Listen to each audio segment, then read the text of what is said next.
Hey everybody, and welcome back to Ready Steady Play, where we are going to be kicking off a whole new section in our Bloodborne saga.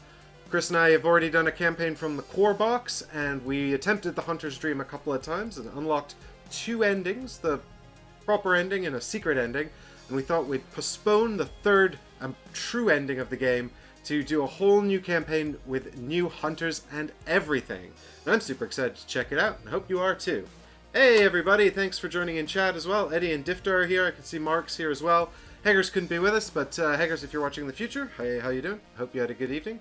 And what we're going to do now is bring in Chris to go over just what we've got here on the table set up already, and the choices we're going to have to make in chat in just a minute. Hey Chris, how you doing? Hello, I'm the resident Bloodborne expert. This is true. Back again. I actually had to write a tweet advertising this, and I said, we're going on another hunt. And I was like, that's probably the right word for it. Yeah, it's a hunt. Hello, Difter. It's a hunt, yeah. I'm intrigued to see how you're going to react to the true. I don't know if it's the true ending or not. It's hard to know what the true ending is, and if they ever make a sequel. Even then, they probably would be ambiguous about it. But the last ending that you haven't seen, the most secret of secret endings, I'll be interested to see your reaction to it. After all this, I hope it's not really anticlimactic. But it's about the journey, isn't it? Not the destination. Well, quite. First of all, well said. Second of all, it's anticlimactic in one way, but it's also kind of it's interesting because of how surprising and you'll see when we get there. We'll get your reaction to it when it happens. Cool. I'm excited. So we did a little 4 or 5 away from that now. So is that we're 4 or 5 episodes away from that probably. Because what we can do, of course, is put in optional chapters or add in. I have a crack at the PvP game as well. Because what we did was we asked people on our patrons on Patreon, what should we do in this session? The first thing we asked is, should we start a new chapter? And they all said yes. So we are starting a new chapter. Then I asked them, which story should we do? Because I've got here a whole bunch of different stories. These are all the miniatures. Here we go. I've got here a big old stack of stories, and I was like, which one should we do? And naively, I asked, should we do the Forbidden Woods is a thing. Oh, it's a bonus chapter. Oh, the Forbidden Woods is the bonus one. Yeah. So okay. The box is Forbidden Woods. Yeah. So okay. I think maybe the patrons were as confused as I was because I listed all of these different chapters here, and everyone said start a whole new campaign. And I said, well, which chapter should we play if we do that? And they all said the Forbidden Woods, which is this one here. But the Forbidden Woods is a bonus chapter. It's not a whole campaign. So we can't really start the Forbidden Woods as a whole campaign. This is the bonus chapter. That one's similar to when we did the Cainhurst Castle bonus chapter. You can do Cainhurst Castle as an entire campaign or insert a bonus chapter from it. And we didn't realize that Forbidden Woods has the same functionality, which is very cool. That means you could actually make a 6-chapter campaign if you put Cainhurst in and Forbidden Castle and Hunter's Dream, and there might even be more in the boxes we aren't aware of. So the campaign. Well, there's these are all campaigns and bonus chapters and things here in this tray here, and actually there's another tray right here that has more chapters in it as well. So you can see there's an awful lot going on, and when you play it, even just one of these decks, you probably don't see, at least 30% of it. So there's an insane amount of reability here. And My Doom 11 says, Forbidden Woods has 2 full campaigns in it. And you're absolutely right, it does. So the Den of Vipers is one of them, and this one over here, Dark Rites, is the other.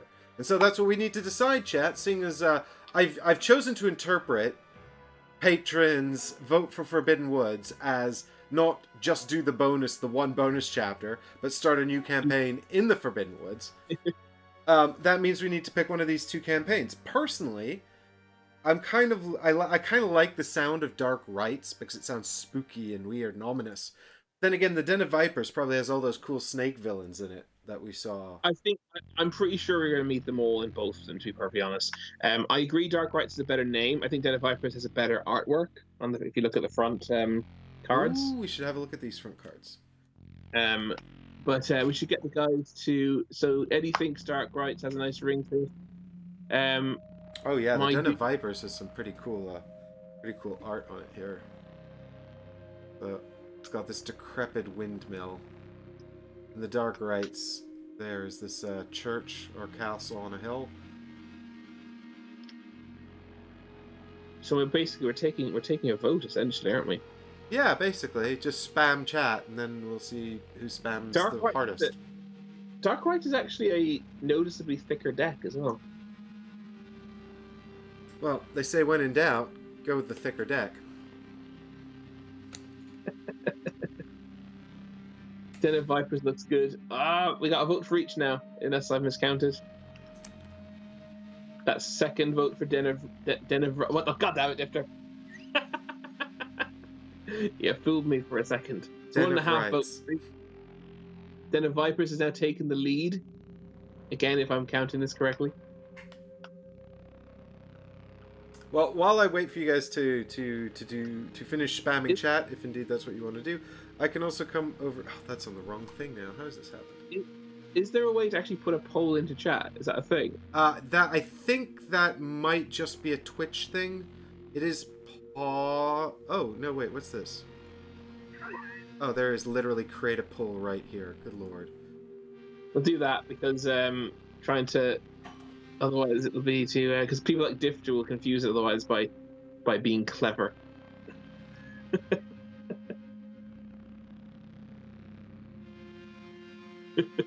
You should put a third up. Oh, I have 2 Bloodborne things. Oh, I've got so many Bloodborne things. What a mess. Okay, so here we go. Live poll. Chapter. Question mark. Den of Vipers? Live polls being created. Yeah, look at that. I'm using social media. I'm using engagement stuff. See, if your chat admin wasn't the other person playing, I could make this poll while you were playing. This is true.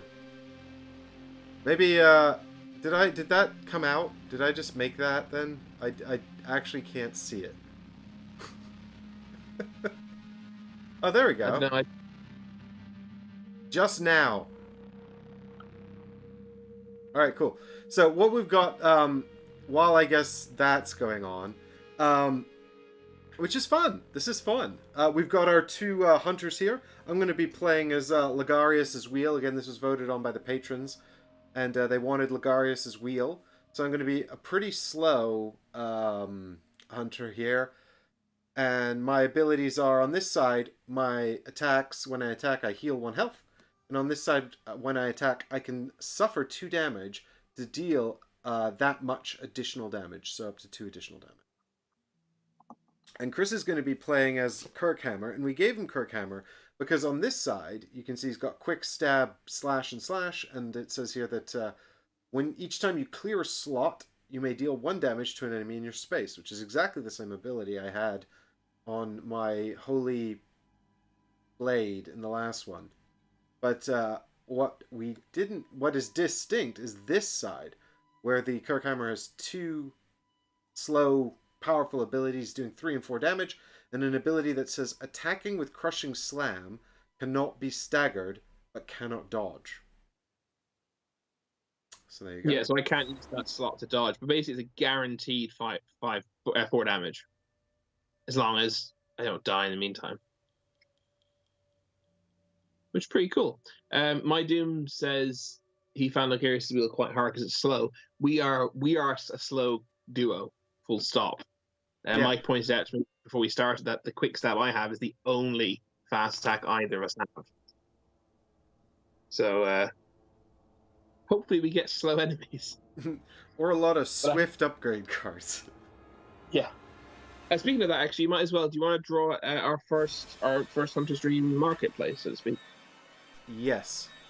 What I have to do now is just quickly fix my my buttons here because I broke my Stream Deck.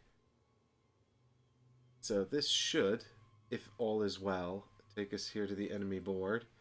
And I will now deal out 4 upgrade cards from the upgrade deck here. So the first one is called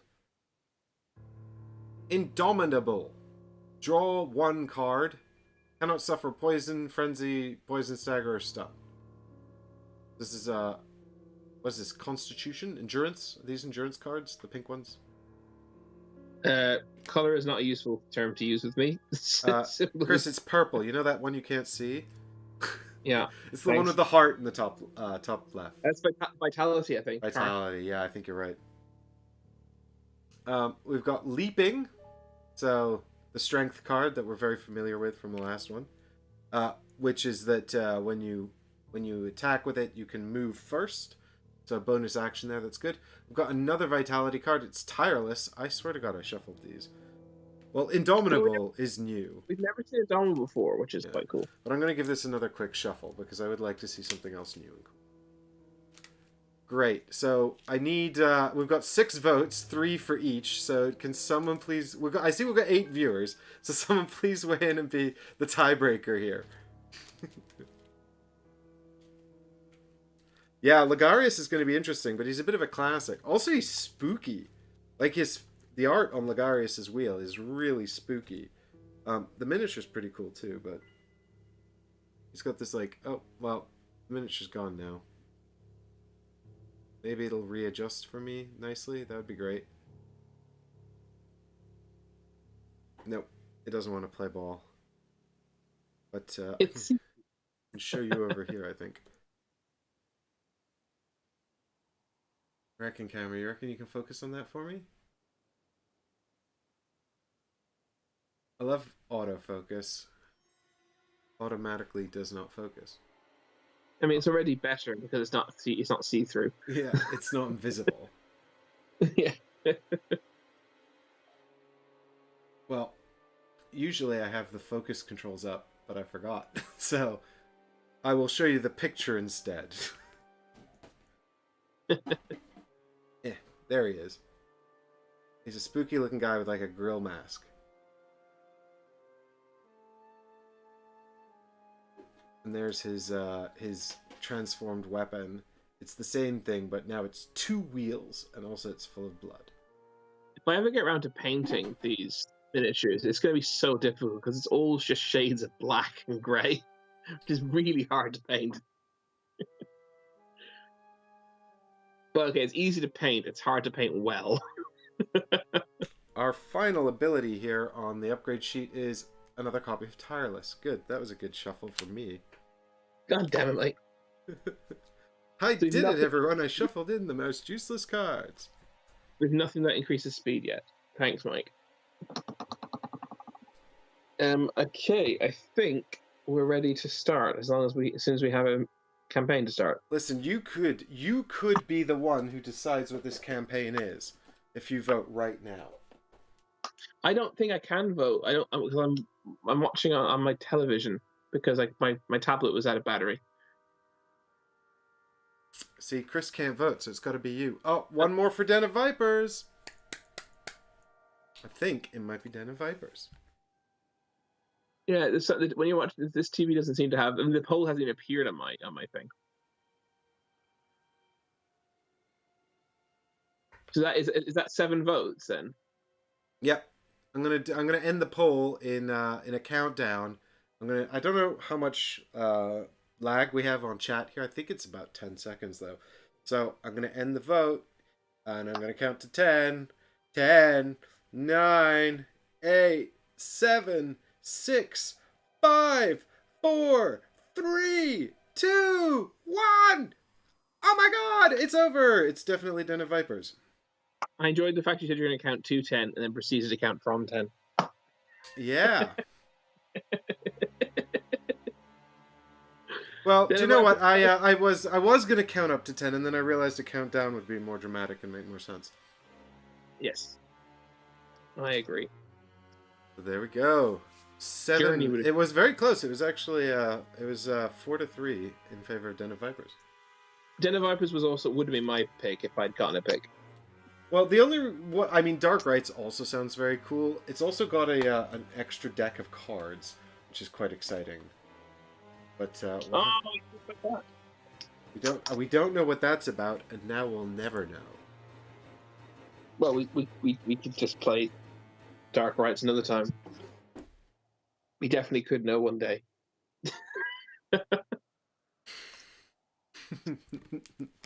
Listen, Chris, do you know how many times I play a game more than once?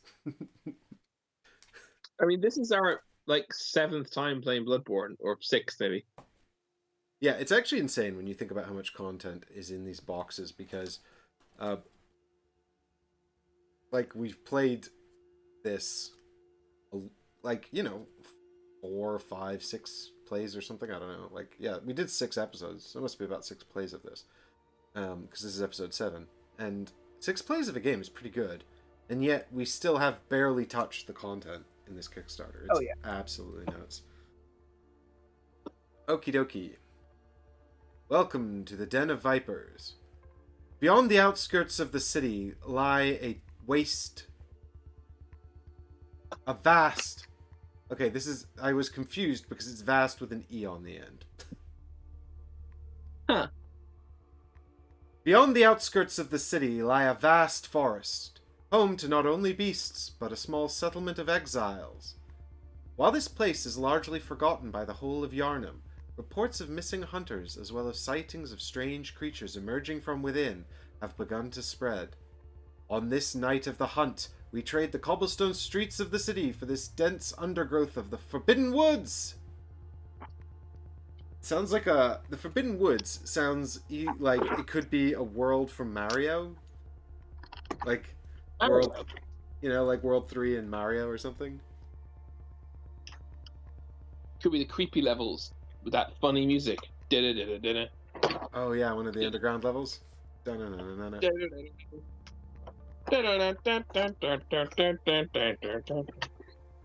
Sorry, I've read ahead and discovered that we're going to need a miniature from the base game. Yeah, we need the hunter mob from the base game, Snake Ball, and Snake Parasite from this expansion here. We're going to remove the Forbidden Graveyard tile, and we're going to play with the Decrepit Shack, the Mud Pit, and 3 randoms. I think this might be quite a short chapter, actually, if it's only got... 3 randoms, 3 times hunters, so 6 randoms. Never mind, 8 tiles. It's going to be fairly big. I think 8 tiles is reasonably small compared to what we usually have. Maybe it's a little bit smaller. We usually have 10, don't we? Oh, I don't know. So, hunters, okay. Hunters mob. Snake Ball. Snake Ball! I think I was laughing at those. I'm like, these are actually just a ball of snakes. Yep, that's what we thought. Alright. Well, let's find these horrifying creatures. Do I have any of them here? We need to randomize their sides as well.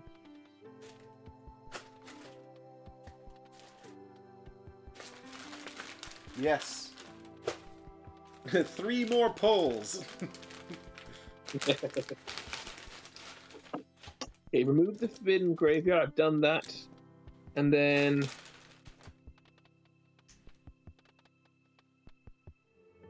3 times 2 is 6, plus the Decrepit Shack. 1, 2, 3, 4, 7, 8. Oh, okay. Yeah. What do we start on, though?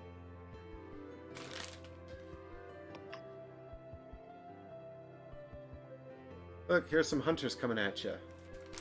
Ah, hunter mobs! Ah! What do we start? What do you mean, what do we start? Oh, what tile do we start on? Yeah. I guess my question is, does the Decrepit Shack and the Mud Pit are set aside? There must be a central lamp tile that's also a forest tile. It might tell us at the start. Yeah, we removed Forbidden Graveyard from the game. Well, at the start of Hunt, reveal card 1 on the flip of this I chapter 1. think it might help it's there. probably Passageway Lamp, because if you look at the ability on that tile, it says interact on this to teleport to any space or inside a fog gate. Oh, then it will be, yeah. And I've also just looked ahead, and it is. Okay, great. But the game does tell you. They thought of it. I'm glad they managed to remember that. What are the other two enemies I'm looking for here? Snake Ball and Snake Parasite, right? Yeah. Oh, good. There's also only 3 ways out of this starting lamp tile, so we can set it up so that we can set it up. Right, I'm not going to walk immediately off my gaming table. Yeah, well, me too. I've got the same problem. I've got slightly more space, but I have all the same paraphernalia. Not much. Do you know, there's like, I've been playing the Hunters 2114 AD, and basically, like, a lot of the enemies are sort of variations on humans. So it's like human with a rifle, human with a pistol, human with a club. So they give you like 2 different human miniatures, and then what you do is you just kind of mark them with a color, and mark their type with a color, and then that's it. So like if you want to get the miniatures out, you just get a bunch of the human miniatures and then just put them in different bases. And like when I first started, part of me was sad that I wasn't going to have unique sculpts to represent all the different guys and stuff like that. And now I'm sitting here going through this box of stuff, and I'm just like, oh, I've got so much more appreciation for this system where there's only like 4 miniatures. Are you looking for the Hunter mob? I'm looking for both the snake balls and the snake parasites. I found the hunter mobs. So apparently there is some advantage to having everything in separate boxes that they came in. Yes, there is some advantage, but not much. I still think I prefer your world. Well, it would help if I knew what these enemies looked like. I think you probably have an advantage here where you can sort of like, you're like, oh yes, the snake parasite, that's what this thing looks like. I kind of remember the snake balls. Snake parasite is the Uraburo things from Resident Evil 5. I have them in a... I found those, but I have them in a bag called... Hang on. I just had those things. And I put them back because I thought they looked like, something else. Hang on. Yeah, I've labeled these as, Brain Sucker. That must be something else, right? Brain Sucker, let me see it.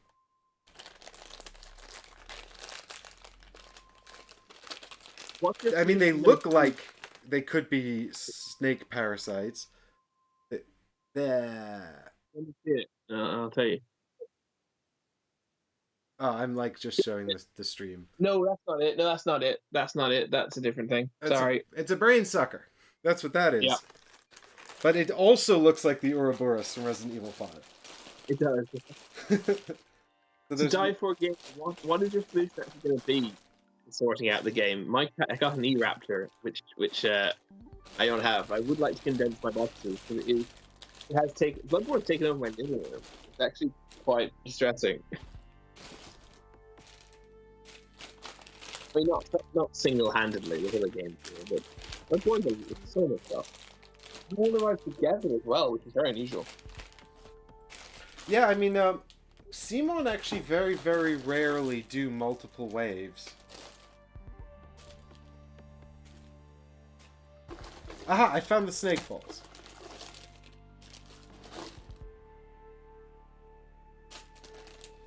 And the snake parasites. Great, they were together. I thought you already found them before we started. I was too optimistic, apparently. What's that? I thought you'd already found these before we started stream. I don't know any of these. It's not. I'm not like you. I don't know the game, so I don't know any of the enemies to expect. But you could have asked me which enemies came in the Forbidden Woods box. Oh, I did. Yeah, I could have. But I didn't know. It might have just been like we might have had this problem anyway. If it had just been like, oh god, I wish I'd brought up the controls for the camera here. I'm sorry, guys at home who want to see these enemies, and now you can't because my green screen is being a dickhead. Just for a second, it just worked.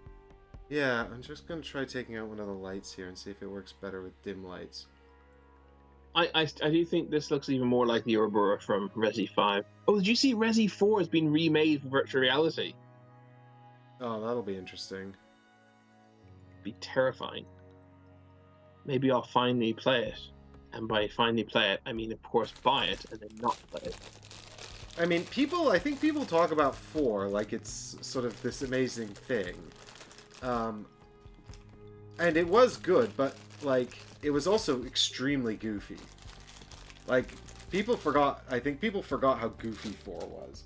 Because it had some really good bits, like the armored knight in the basement, and also the sort of the scenes in the village where you're trapped in the barn and stuff like that are good, and the giant sort of monster in the lake. That stuff was all really good, but they forget how goofy the weird little guy in the castle is, and all of those scenes, really, and the plot in general just being super strange. The president's daughter's been kidnapped. Let's get this random police officer from Raccoon City. But I think it was because of the gameplay innovation, right? That people remember. Yeah, it went to third-person action camera stuff. And it kind of I could be wrong, but if it didn't create, it definitely popularized that style, over the shoulder third person shooting. I think it popularized it as a style for horror games. I think it popularized it full stop, frankly. I think Max Payne had a lot to do with that as well. Max Payne was third person. It wasn't over the shoulder third person. There is a difference. And I do think, I take your point, and it's a valid point. Well, I think the thing is, if you're thinking about like the new RE2 remakes, they're a lot tighter third person. Like 4 was much less tight. The original Resident Evil 4. It was definitely less tight, yeah. Anyway, I'm getting distracted. We've got snakes to kill. Anyway, the point I was making is that's they're remaking Resident Evil 4, which means you can make Michael play it in virtual reality. Well, Michael and I have discussed how on earth we would do Resident Evil 1 on the channel. Because... Well, and unlike playing Resident Evil 7 in virtual reality, which require getting a PlayStation VR, which nobody has, I already have the technology, which is portable because it's coming out on Oculus, required. I can lend you my Quest, and you guys can play Resident Evil 4 VR on stream. I'd be happy to do it. Happy to do it. I mean, I'd definitely be up for that, but I think like, how would we do it? We'd have to, like, I mean, the thing is, Michael can't just scream and give me the controller if it's attached to his head. No, he can. The control's not attached to his head. The screen's attached to his head. It's a big difference. And you'll be able to see. You can connect to the computer, so you can still see what he's looking at in 2D. And obviously, but what I mean is, Michael will, the minute anything scary happens, he'll want to take it off. Right? That's what I mean. Yeah, but it'll be very funny for everybody. That's true. It'll be very funny for me. Yeah. But yeah, maybe do 1 first. Well, the thing about... Well, you know what? I'm not going to let this get any further derailed. Sorry. Start of the hunt. Reveal card 1. Also, end a move on the Decrepit Shack. Reveal card 6. End a move on the Mud Pit. Reveal card 9. When a snake ball is slain, reveal card 11. This is the beginning here of that stuff. Cool. So, here we go. Hunt mission. Exploring the outskirts. One could easily get lost in this place, never to be seen again. Yet we must begin our search somewhere. We shall stick to the outskirts for now, and see what we find. Place 3 insight tokens on this card. Hunters may interact on named location spaces other than the passageway lamp to remove 1 token from this card and place it on that space. Each space may only ever have 1 token. When this card has no remaining tokens and you've collected at least 2 insight, reveal card 2. So is this how you knew we started on the passageway lamp? Yes. I mean, it doesn't actually say that, does it? It just says you can't... No, I only skimmed it it's definitely. I mean, it's definitely supposed to start on that, but your logic was rock solid that it has the same ability to fast travel into a boss fight. To Die For Gaming says that the Resident Evil board games coming to Kickstarter in 26th of October. What is that? They've already done Resi 2 and Resi 3. What's the new one? And is it Steamforge? Oh, Steamforge Resident Evil 4, the board game. Who knows? I still got like people. The thing is, I was very upset because Steamforge did a call for reviewers to cover Resident Evil 4, and I was like, look at my very popular Resident Evil 3, sorry. And I was like, look at my very popular Resident Evil 2 series I did on the board game. You guys should send me a review copy. And then they never even got back to me to say no thanks. That's just rude. That is just rude. I think we should all. I think everyone, all of us, should send letters to Steamforge and ask them to treat people better and also to make good games. We're starting beef with Steamforge. And they're like, who? Sorry. I'm pretty sure I went a mad rant once saying I'm done with Steamforge, and now I am. I pretty much said the exact same thing. I'm done with Steamforge. I haven't backed any of their stuff since Resident Evil 2, I don't think. Yeah, me too. And I haven't played Resi 2. I have all of Resi 2 in a cupboard. I do intend on playing that because I think it might be fun. A fun. I don't know, like a fun kind of day-long game one day. People have asked us to play more Resi 2, so it'll have to be your set because I sold mine. Well, there you go. There's a reason to hang on to it then. Yeah, exactly. Right, let's play this game, which is actually a good adaptation of a video game into board game form. But I haven't played Resident Evil. Maybe it's good, but Dark Souls was not good. Dark Souls. I keep meaning to go back to that and finish the final sort of section I was doing when I was live streaming it, but I probably won't. Maybe I should just sell it. 1, 2, 3, 4, 5, 6. I'm done with Steamforge as well. They hurt me so many times. Yeah. Well done, Eddie. Well done for. There's just so many good games out there to get. Do you know what I mean? And like people who are kickstarting that actually really need your support. You know. I mean, unless you're like really in love. Like the thing is, I love Resident Evil, and I didn't back the Resident Evil 3 board game. But you know, I was gonna say like if you really love an IP that they've got a hold of, then maybe. But oh yeah, I mean, I'll buy if they do another. If they did do another expansion of Dark Souls, I'd probably get it because I just love the IP so much. I want the minis, you know. And actually, I must say that the card game, the Dark Souls card game, is a good game, and much better captures the feeling of Dark Souls whilst being even though it takes more liberties. Because is that Steamforge? Yeah. You sure? Yes, I'm sure. Okay. I can see it right now. First game, it's the first game. The third board game was a lot better than the second board game. Oh, the new one is the first game. Oh, interesting. And the third one was better than the second one. So maybe the first. I think Resident Evil 1 I actually think is a better. I say this to someone who's scared to play Resident Evil, but I think Resident Evil 1 is actually a better setting for a board game. Yeah, Resident Evil 1 definitely lends itself more to like board gaming, I think. And that's why I was struggling to figure out how Michael and I would stream it, because I was playing the new HD remake, which I'd never played before. But I remembered a lot of the puzzles from when I played it as a kid, and like, I mean, it is, like, it's, like, those puzzles are super abstract and crazy, like, difficult to solve. Like, if I didn't remember how to do it, I'd be in so much trouble. Like, and that's the problem, right? Because, like, I feel like if Michael and I played it, I'd basically just sort of have to give him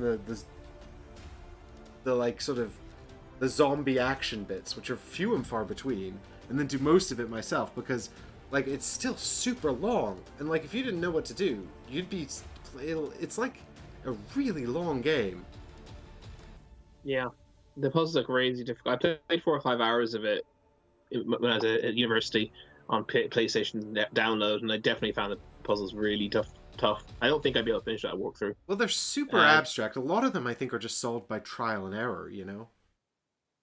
Steam Forge games is for the card games. I like the card game a lot more. Yes, agree. I do have the Bloodborne card game and the expansion, but I've yet to play them. You need 3 players minimum. I haven't gotten to the table yet. Minis the only decent thing for the Dark Souls board game. Yeah, the minis. I agree. That's why I love Dark Souls so much. I want those minis, and I want to paint them and display them. One day I'll get around to it. But yeah, definitely. I mean, the Dark Souls board game. Sorry, not video game. Card game. Dark Souls card game takes far more liberties with the mechanics, but different medium it needs to be adapted, and they seem to get that with the card game, but they didn't get that with the board game, and that's why it was so much better, I think. We should play the card game on the channel at some point. Bloodborne and Dark Souls. Try both of them. Do you want to draw a starting hand of cards and then tell me what they are? I do. Okay, here we go. I have drawn basic vitality, basic dodge, which is actually called endurance, and the second basic vitality.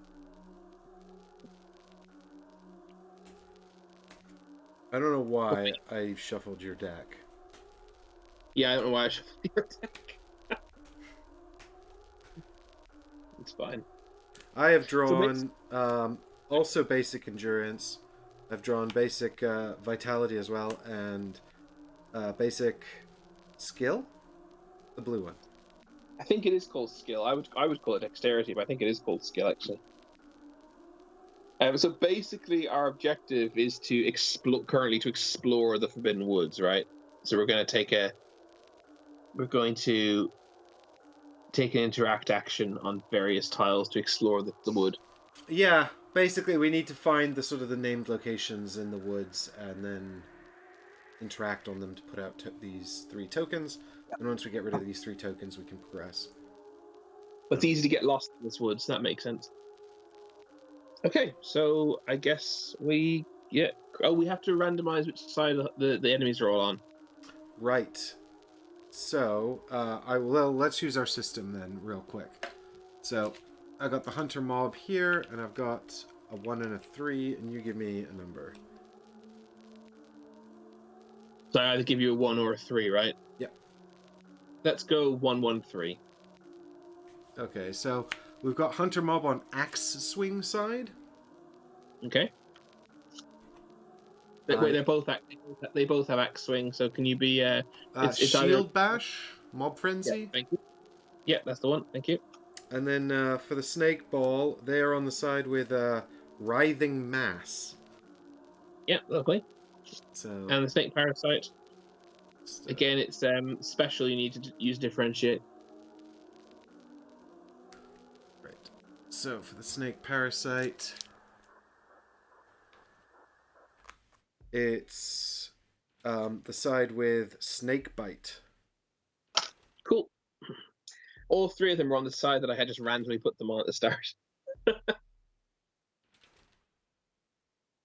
This is going to be interesting. Every single one of these enemies, and I'm just going to get up here and adjust my light real quick, guys, because it's really glaring on this. So, fingers crossed. Y'all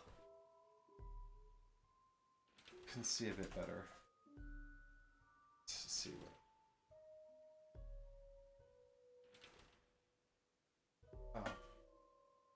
I need to get better lights. Is the den of vipers a real den or just a metaphor for danger? I guess we'll find out. Oh, Mike's gone. I hadn't realized. I was changing my light. Hello. I have returned. So that people could actually see the Hunter's Dream board here. Alright, hopefully this is not too dark now. Should be fine. Yeah, so interestingly, all of them are running at medium speed, and they're still quite a bit faster than us. The hunter mob do have the ability to frenzy and gain speed. Oh, good. So it's not quite as straightforward in terms of speed as it looks at first glance. Hunter's mob next attack gains +1 speed and +1 attack. So yeah, they speed up, and then also that's for their next attack, which may or may not attack you. It may attack their friend. Ooh, and the rifle shot's rough. The snake. But we haven't got rifle shot, have we? No, not yet. Oh no, but they swap. You see, because it says. Oh no, it says flip another enemy action. I thought it said flip this card. Yeah. I'm thinking of the hunters from the last mission we played. Yeah. So actually, these are all going to be fixed on this side, aren't they? Yes, indeed. Okay. The snake ball hurts you just by moving into your space. Great. If snake ball spawns or moves into a hunter's space, the hunter suffers the damage. Spawn one special ambush. Spawn a snake's ball in the space. Flip another enemy action. I hate that. How much hit points? It's only got 3 hit points. So basically just shoot these things. Oh wait, we can't shoot them. Wait, but it has to move into our space. So basically we have to charge it and then kill it real quick. They only have 3 health, so I guess... Yeah. We'll see. The snake parasite has 4. It also does poison. I mean, I think I will actually be really glad that 2 tireless cards came up in the Hunter's Dream, even though I was lamenting it moments ago. Quite possibly, yeah. We definitely don't want to be poisoned. Okay, who's going to go first? I'm happy for that to be you, if you like. I'm happy for it to be you, if you like. Let's do a poll. Another quick poll in chat. Do you know what side you want to start your weapon on? We both have a dodge. I'm going to start with the side that has quick stab. And I'm starting with the side that lets me take damage to do additional damage, because I don't need to heal yet. Yes, that makes sense. Let's start with that.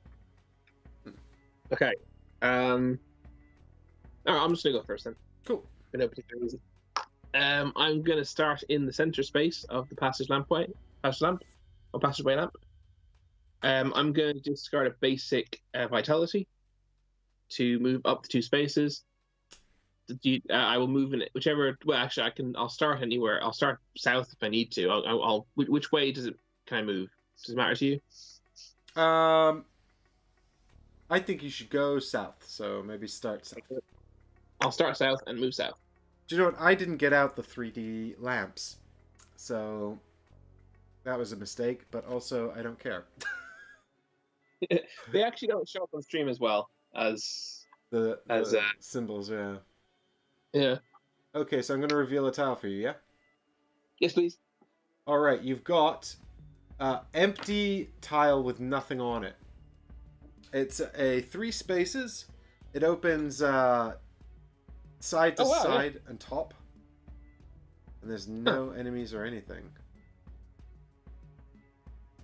So do you want to stop it from going any further south, so we know that we're only going to pretty much be 2, or do you want to? What's the easiest way to place it? Basically, is what I'm asking you.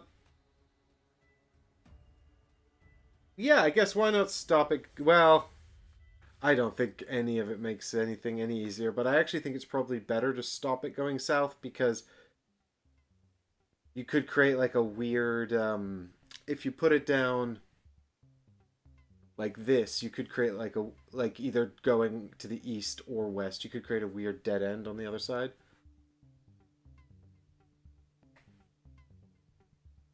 I've only played one Zombicide. It was the Prison Break one. I wasn't massively impressed, but I do have liked the look of some later. That was one of the first ones, and I know it's come a long way since. I quite like the look of the space one that came out quite recently. I'm interested in trying Zombicide again, but I wasn't massive. Invasion. I played Zombicide Black Plague, which I thought was alright. You know, like it's sort of like a, you know, dice chucking fun. Nothing too deep, but I've been told that that's also one of the better ones. But yeah, I thought it was fun. So I'm in an annoying position now where if I have to spend another card to move, and then I won't be able to attack and dodge. All right, yeah, because you got 2 cards left. But I guess just revealing tiles is beneficial. Yeah. So even if I just run, hopefully I get a position where even if I can just dodge and not be hit, I'm still helped by revealing tiles. So I moved a second space down into the bottom left to that tile. And then I'm gonna play my other basic vitality in that case to move off to our left. Draw another tile.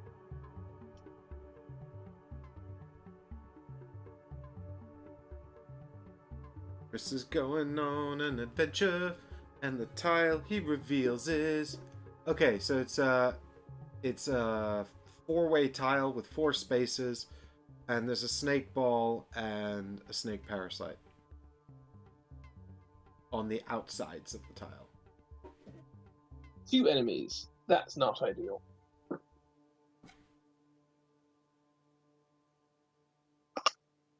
Joe, I can't find the tile you're talking about. You said it has 4 spaces, didn't you? Yeah, so it's like 2 sort of touching in the middle. Oh yeah. I found it. I found it early on. I was just, for some reason, the blue symbol, the snake parasite symbol, I was reading in my head as a lantern. Weird.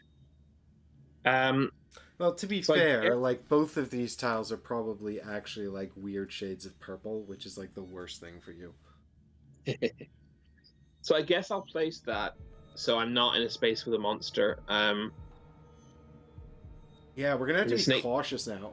I'm so used to us being like badass hunters, and now it's gonna be like, oh shit, difficult again.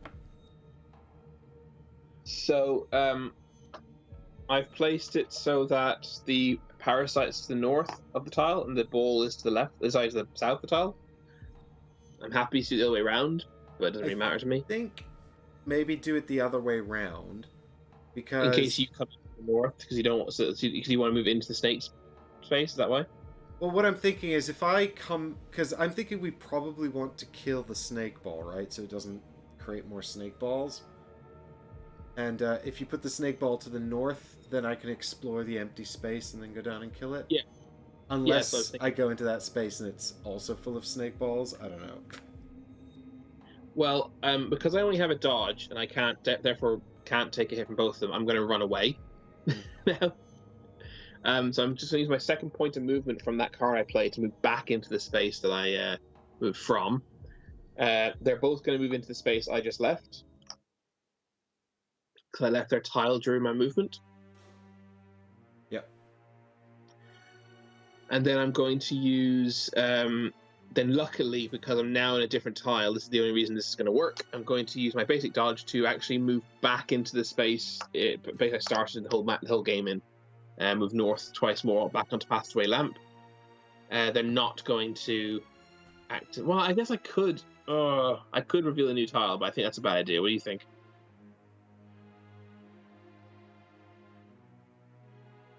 I mean, you'll almost certainly reveal a monster and get hit. Yeah. So, probably a bad idea? Yeah, I revealed 2. I've done my hard work. I've revealed 2 tiles. I mean, honestly, there's no reason for either of us to go over there now, really. I think we should probably avoid it for the time being. It's not a named tile, so we don't want to interact with it. We don't need to. Yeah, let's just... Maybe I'll just start exploring east. I think so. Yeah. Okay. Let's do that. So because I managed to escape a tile adjacent to them, they're not adjacent to me, so they don't activate any on my turn. Yes. This is the... You bravely ran away. Strategic repositioning. Heroically retreat. So, they're just kind of left over there, hanging out. Being friends. Best buddies. And I'm just going to pop into existence here in the middle tile of the passageway lamp. And I'm going to go to the east over here. And I'm going to see what I find. What are you I'm going to discard... I think I'm going to discard the basic endurance and keep my basic dodge and basic stagger. Dodge is endurance. You're talking about vitality. Yeah. I mean, I don't know why. Are these stats from the video game? Is that what this is about? Yes. Yeah, because endurance and vitality feel like the same thing in a board game because we don't have like a stamina bar. Yeah, but endurance is stamina, right? Yeah, in the video game, sure. And you use the stamina to dodge. And attack. But... Okay, so... Yeah, but then why is it a blood drop? It's a sweat drop. That's how I interpret it. Yeah, I mean, that makes more sense. Definitely.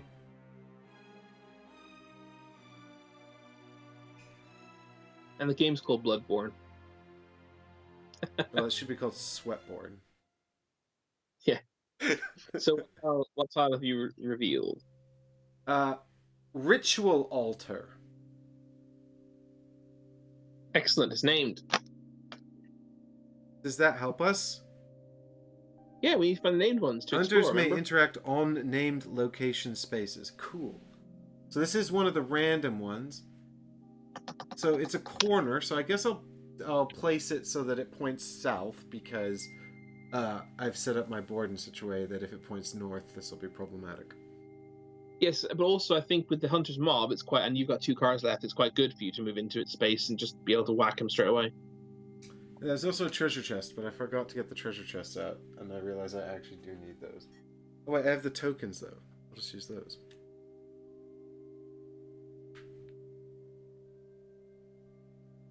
Oh my god, I didn't use the Kickstarter plastic. What kind of nonsense is this?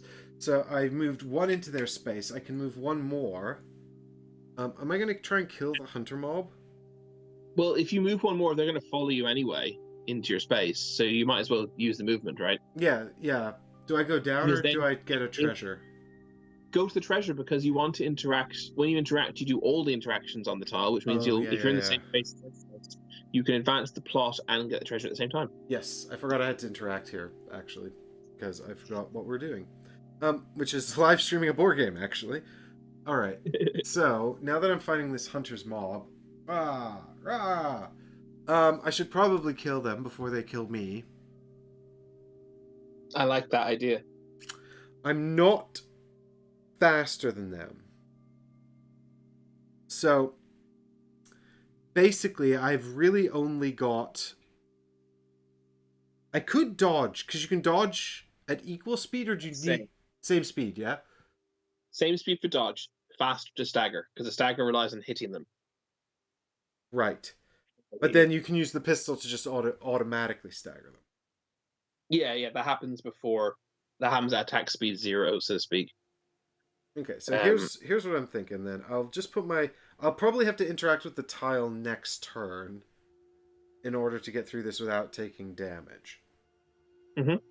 So maybe let's see what they do, because if they do a basic attack, I could shoot them with the pistol and use a card to interact on the tile. If they don't do a basic attack, I'll dodge it, and then I will...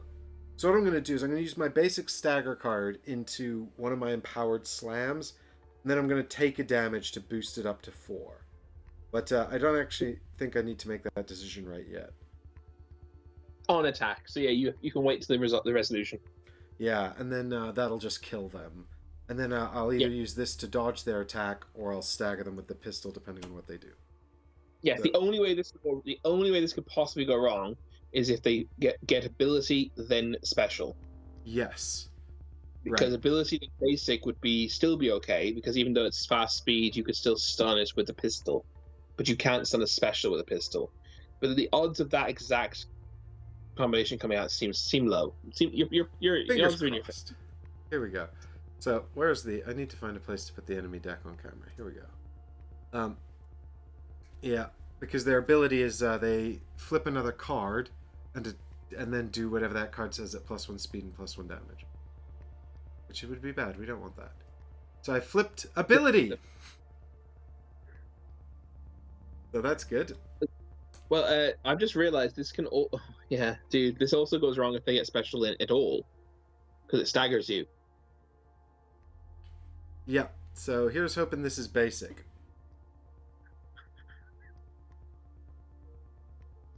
It's basic. Oh, dude, like that would be that wasn't basic. You were taking 3 damage and you were being stunned. Yeah, and I'd just be stood here and I'd die.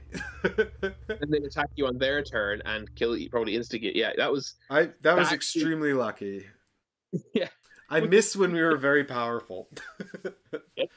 I'm gonna flip this pistol to stagger them. It says when an enemy makes a basic attack, you can stagger them. Y'all remember this probably from a previous playthrough, but anyway, I'm going to stagger them, because otherwise they're going fast and they're doing 3 damage and they're going to stagger me and they're going to stun me, which is all awful.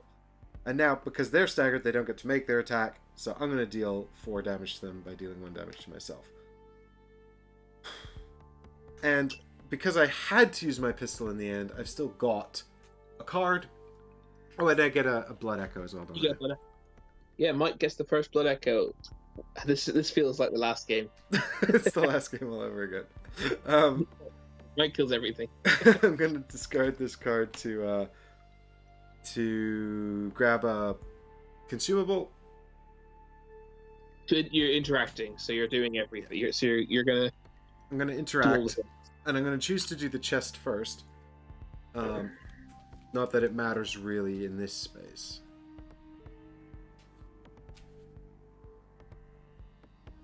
It says when this card has no remaining tokens and you have collected at least 2 insights, reveal card 2. So I guess we still need to do a couple of insight missions as well. Yes, that's find Decrepit Shack, find Mud Pits, and slay a snake ball. Right. Well, we did find a snake ball. We'll find more. I like the fact that Logarius' Wheel special ability has already come in useful. It's kind of cool. Maybe we'll find a healing item. That'd be quite good, actually. Yeah. I want a better pistol, though. I really like the pistol I had in the last game. I used it the whole time. So, we've got 1 consumable. It is Antidote. Draw 1 card and remove a poison. Well, that's pretty clutch. I mean, the fact that you draw a card is like, oh, that card would be good if it was just draw a card. But in the land of the snakes, the poison antidote is very useful. Oh yeah, 100%. Get rid of the chest here. Then we're going to take one of the insight tokens off of our mission card and just put it. I'll put it next to the text here, so we know that this card has been resolved. And that is the end of my turn. And that's the end of the first round. So we're going to have to move the Blood Moon token on 1 space. There we go. The enemies will activate, but these ones aren't doing anything, so that's fine. That was at the end of my turn that happened, but... Yeah. So I have drawn a bit more variety this time. I've got a dodge, a stagger, and a draw 1. So that's endurance, a skill, and a vitality. And I've drawn 2 skills and a strength. 2 skills and a strength. So I think you should probably go first this time. Well, I was going to suggest the same thing, because then I can just go south and see what's there. And... Well, yeah, you draw 2 skills? Oh yeah, there's your skill. I was like, you haven't got 2 skills, but I found it. Yep, I've now used up all of my skills. So if I need to stagger anyone in the future, I will be unable to do so. But we're not moving quick enough to do that, frankly. Our stagger cards aren't very useful right now. It's true. We're very slow. So I'm going to discard 1 stagger to move 2 spaces. So I'm going to go 1 south and then 1 more south to reveal a new tile, which is the collapsed tunnel. Ooh. So it contains a snake parasite and also a lantern and also a chest. This is good because it's named. It's got a lantern at a relatively useful space, seeing as how we're looking like we want to go east. And it's also got a chest and a snake ball, which we can kill. It's a snake parasite, unfortunately. That's a pity. So how are you going to place it? I've placed it so that it doesn't go south. Okay. It continues east. That means I can jump in potentially that way as well, which is quicker, possibly. Yeah, it is quicker to go around the bottom. Yeah, so I mean, you've got 2. Oh, so I'm in this space now. So you've got 2 choices to either move 3 and come into the space with the snake parasite, or to go off in another direction. These guys also have... Sorry? Well, you've got more. You've got 2 more cards left first, of course. Yes, I do. Yeah. So I'm tempted. I don't have a dodge card, so You could bring him to me. snake parasite. Yeah, although you don't want to end in the you don't want to end in the space south of me, west of you, because then the other 2 guys will activate. Yeah, the other 2 monsters just to the west of you will activate and come and get me.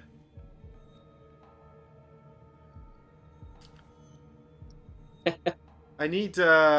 We've just been joined in chat by someone who's interested in Bloodborne. Hello.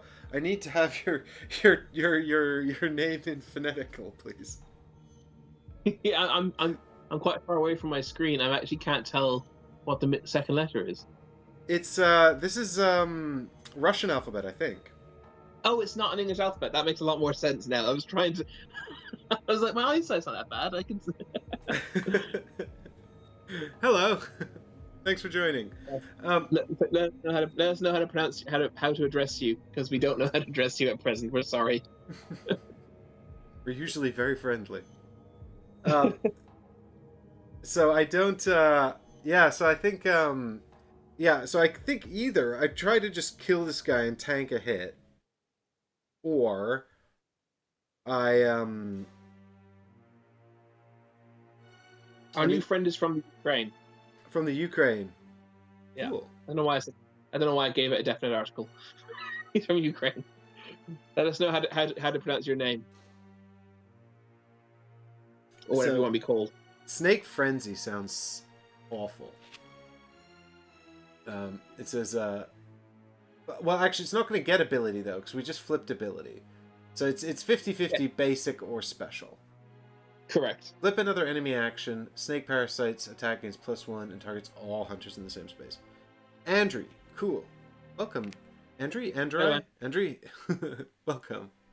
It's 2 eyes. Is it? It is.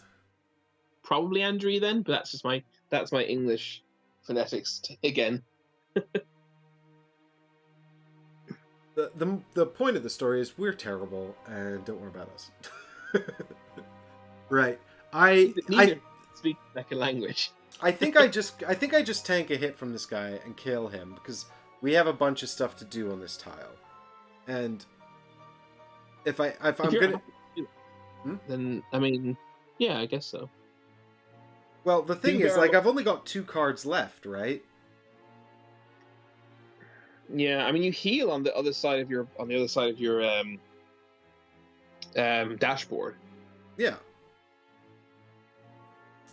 So, I think what I do is I play my basic, because I can stagger at the same speed, can't I? Isn't that right? Yeah, no. Stagger has to be faster. You can dodge at the same speed. Right, so I can't stagger him then, because I'm not faster than him. So, because I've got slow and I've got the thing. So I think what I do is I just move past him onto the space with the chest. He'll follow me. Same. And then I murder him there, and then next turn I can do the interact. And also maybe flip my weapon and heal a bit. So, I'll be taking probably 3 damage. That'll leave me on 4. I could also be poisoned, but I do have the antidote, so it's probably fine. I could even use the antidote now, actually, to draw a card and do the interact this turn. Oh, I see, with your antidote. Well, why don't you see if he poisons you? Oh, well, exactly. So, there's plenty of options. So, what I'll do, I think, is I'm going to give up I'll give up the... Oh, yeah, I don't actually need to take damage from my ability, because I've got the basic strength card anyway. So, I'll give up the basic stagger. I'll go 1, 2 past through his space, so he follows me into the space with the title. And then I'll just use the basic strength into empowered slam. And he's going to go and do a special. So this is poison, can't be dodged, and 2 damage. So he does that, which means 2 damage to me, and also I am poisoned. And then I do 4 damage to him and kill him. Yeah. Yes, you do 4 damage to him, which kills him. You get another blood echo. Yes. This game is very different to Dark Souls board game. Very different. Yeah. It's campaign focused. It's card based. It's competently designed. It's fun. I mean, the funny thing is, like, actually, because it's chapters. This is chapters. So when Chris says it's campaign focused, he means that there's like a story deck that we're sort of playing through, and there are 4 chapters, which are or 3 chapters, I think, actually, but many options to add additional chapters into one. And each one is like a session. The thing about Dark Souls, the board game, is it kind of needed that, because a Dark Souls session's like 3 or 4 hours, and that gets you like halfway through it. And then there's the option to do a mega boss, which is like another 3 or 4 hours. So it's kind of the same length, but it's just much harder to break up. It's 3 or 4 hours just to get to the mini boss and kill it. Then it's another 3 or 4 hours just to get to the boss from there. So it's just if they broke it down like that and said you need to play it 2 sessions or 3 with a mega boss, then it would have just been like the same as this, except slightly longer per session. And that would have been fine. Yeah. But calling it a 2-hour game when it's actually an 8-hour game is insane. Oh yeah, I mean it's a very, like, I remember when we I think when we filmed that series with Ben way back in the day, that was like one of the only series where we actually turned off. I mean, back that we had a lot less technical gear back then, but it was the first series we'd ever done, and one of the only since then where we've turned off all of the cameras and just kept playing off camera and then turned everything back on again. Like, I don't think we've ever actually had to play a game off camera because it was so long. For one of the filmed and edited series. Of course, now we're doing the live streams, we can do more long games anyway, and we do, but I mean, more easily, but still crazy. Right. I think I should use the antidote. What does poison do? Gain a poison token. The hunter suffers 1 damage at the end of their turn. Remove the token if the hunter goes to the dream. Yeah, I mean, I don't see why I wouldn't use this, right? The only reason not to would be if you're planning on going to the dream actually, yeah, this is actually worth a conversation worth having, because I have very little useful to do in my turn anyway, so I could potentially do the interacting here instead, because I could teleport to that lantern. Basically, do you intend on doing more exploring / fighting before you return to the dream, bearing in mind you have 2 blood echoes? Yeah, so it's been a while since we've done the blood echo stuff, actually, because we weren't really doing it in the hunter's dream. They work differently there. So remind me again how that works. So if you choose a card, if you return to the dream, which does cost a card, so you wouldn't be able to do it until next turn if we went down this route. You return to the dream. We advance the blood moon along as if you died, and you heal everything, you replenish all your stuff and everything like that. Reset your deck, and you get to spend your blood echoes to buy upgrades. Right. Is there a maximum? Of blood echoes. Max 3. Yeah. I mean, because I feel like it's still a bit early for me to go to the dream. The thing is, though, I could do it next turn, right?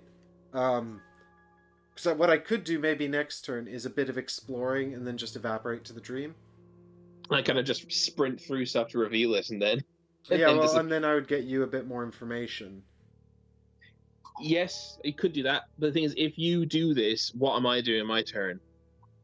Well, basically, what I would do then is I wouldn't use the antidote, so I can save it for later. So you'd have to come over here and interact. Because the only reason for me to use the antidote now...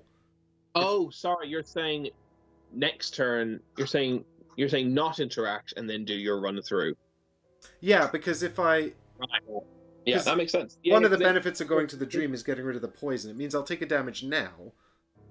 Yeah, that's fine. That means that's actually a really good idea, because that means you can go first again next turn, do your run through, and then I'll know what I'm facing. Yeah, it's a good idea.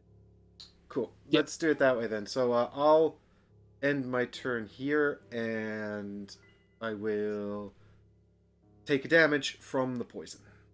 So I'm on 4 damage now. Yeah, and then when I go to the dream, I get my pistol back, and my weapon recovers, and all that good stuff. So. And you don't lose your blood echoes. Exactly. Good to get some nice cards. All right. Ooh. Back to you then. So it said interact on the passageway lamp space. Oh, it's a space only? Interact on the passageway lamp space. Teleport to any lantern space or inside any fog gate. Ugh, that is annoying. Oh, so I can't actually get there then.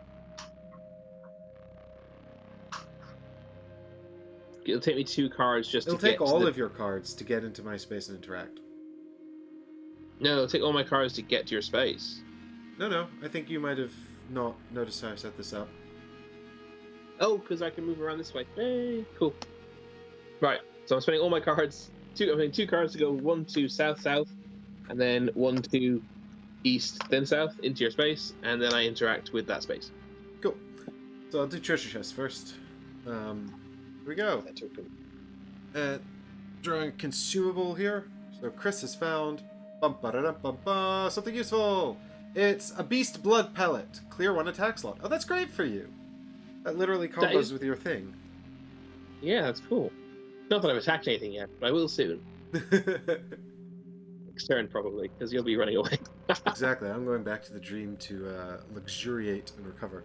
We get to put out 1 more of these tokens. And I'm hoping the next name tile we find is one of the name tiles they told us to include, because we need to get some insight points. We do need to get some insight points pronto. So let's start the next. So we move the round tracker on once more. We draw more cards. I got myself a basic stagger, a basic dodge, and a basic strength. And I've got basic dodge as well, or vitality. Endurance. Never gonna get that right. A basic vitality and a basic vitality. So I got 2 basic vitality and a basic endurance. Okay. Okie dokie. And so I'm gonna go first again, and I'm just gonna spend a card. I'll spend 1 of the basic vitalities. Yep. To go and travel to the east again some more and see what's over there, so Chris can have some foresight into what is coming.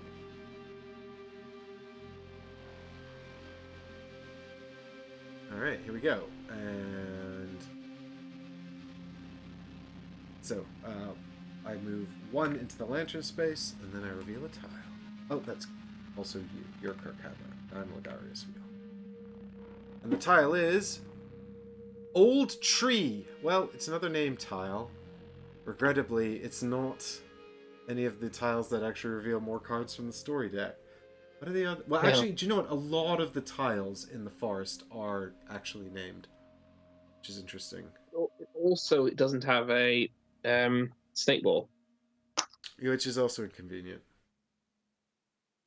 So I'm 1 space here next to the snake parasite. Right, I've got 2 more cards. So here's the thing. Hello, David. Yes, we waited for you. We waited an hour for you, man. You were late. We're quite late starting, actually. No, we weren't late starting. We're waiting for David. Here's the problem. If you continue running through here, he's going to follow you off the tile. Yeah, and then we're going to stack up a bunch of monsters far away from you. Yeah, far away from me, and this tile is the least good tile that could have come out here. Yes, straight through. I think we're suffering the consequences of our own foolishness and blocking off the board from going north or south. Well, I think probably what I've done here is revealed the information that you should probably just go back to the passageway lamp. I know it's kind of a long way back, but also I think we might have exhausted this avenue over. To be fair, like these 2 tiles, the ritual altar and the compass collapsed tunnel, are both are sort of short of exits. So I think we would have run into this problem anyway. Here's a crazy thought. No, oh wait, no, yes, it would work. because how does poison work? When do you take damage from At poison? the end of my turn. Okay, in that case, because we know there's no ability left, we know that he can only draw a basic or a special. You should walk into the old tree space and interact with it and let him hit you for free. It will not kill you. I think you've forgotten that I'm on 4 damage. You're on 3 damage for me. Because you didn't give me poison. At the end of the last round. Oh, I thought I did, but apparently I didn't. No, I took 2 damage from... So I took 1 damage fighting the hunter mob. I took 2 damage from the snake parasite attack. Yeah. Yep. So that would kill me. The thing is, I do have a dodge. But actually, I couldn't then do an attack. No, you don't want to do the attack. You want to interact. Oh yeah, could you do that? Yeah, Wait, you could do that. Do I have to be in the space of the named thing? Yes, but he has a movement, so it's fine. You have a movement left. No, I've used 2 movement. I was in the collapsed tunnel space. I had to move into the lantern space. Oh yeah, well in that case you can't do this. Yeah, it's fine. It's fine. You can't do that then. Yeah, and actually, I'm kind of because I was trying to think of maybe ways I could kill him, and that might help you. But I'm kind of shit out of luck because I also only have 1 slot left on my weapon. Any attack he does will kill me unless I somehow avoid it, and I don't even really have a card to transform my weapon. Friends never tell other friends, let him hit you for free. It was a good plan if you had 4 health. If you had 4 health, it was actually a great... Sorry, 3 health. It was a great plan. Look, Chris and I understand that this game is a Euro game, and it's about maximizing the efficiency of your HP pool. Yes, and as if it does this capture Bloodborne video game spirit, in the sense that it's a Euro game about efficiency, no. But no, I think it does as much as a board game could do with that caveat. I mean they're completely different. You can never feel the sense of dread and overwhelming what's the word? Despair that Bloodborne gives you. That cathartic sense of despair that I get playing Dark Souls or Bloodborne could never be captured in a board game, in my opinion. Actually, do you know what captures that really well? Clank. When you keep putting noise into that bag and it hasn't come out, and you just know it's building up in that bag, and 1 minute that dragon's gonna come and fuck you up.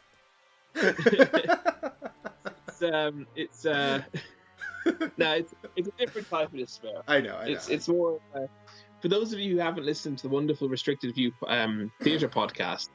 You should check it out. There's an episode where I can't remember their names, but where the hosts discuss the nihilism involved in theatre of the absurd, and it's a very similar feeling to that. It's that sheer sense of absolute despair, and in the realm of chaos. And I don't think the board game gives you that sense of nihilism, but no board game can. But I do feel that it captures the same strategic combat very, very well. Well, and for me, who's never played the video game, I just think this is fun. So, there you go. Gears of War was a pretty good board game. I heard that. I heard Gears of War board game is good. I never played it. I would like to. I really like the video games. I enjoyed the original trilogy. I think they made more of them. Yes, they did. There was Gears of War Judgment, which was like an interquel. Actually, I think it was a prequel, possibly. It's the first one. Yeah, it was. Which was okay. And then there was Gears 4 and Gears 5 subsequently, which were okay. So, here's the thing, Chris. I'm kind of now stuck in a position where I've got 2 cards left, and I'm not sure how to use them to help you. One is to go to the dream, and the other one I think you should bring him back towards me. Well, there's a third option where I use the antidote to gain another card, and then I try to kill him to free you up to do the interact action.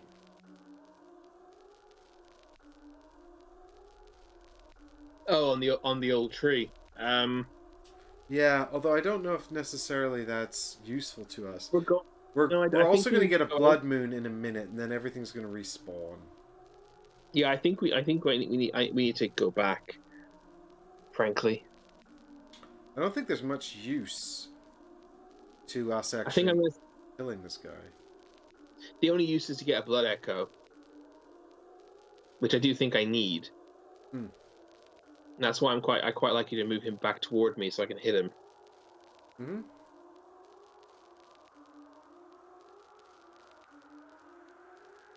I mean, I can't really get him all that close to you, I don't think.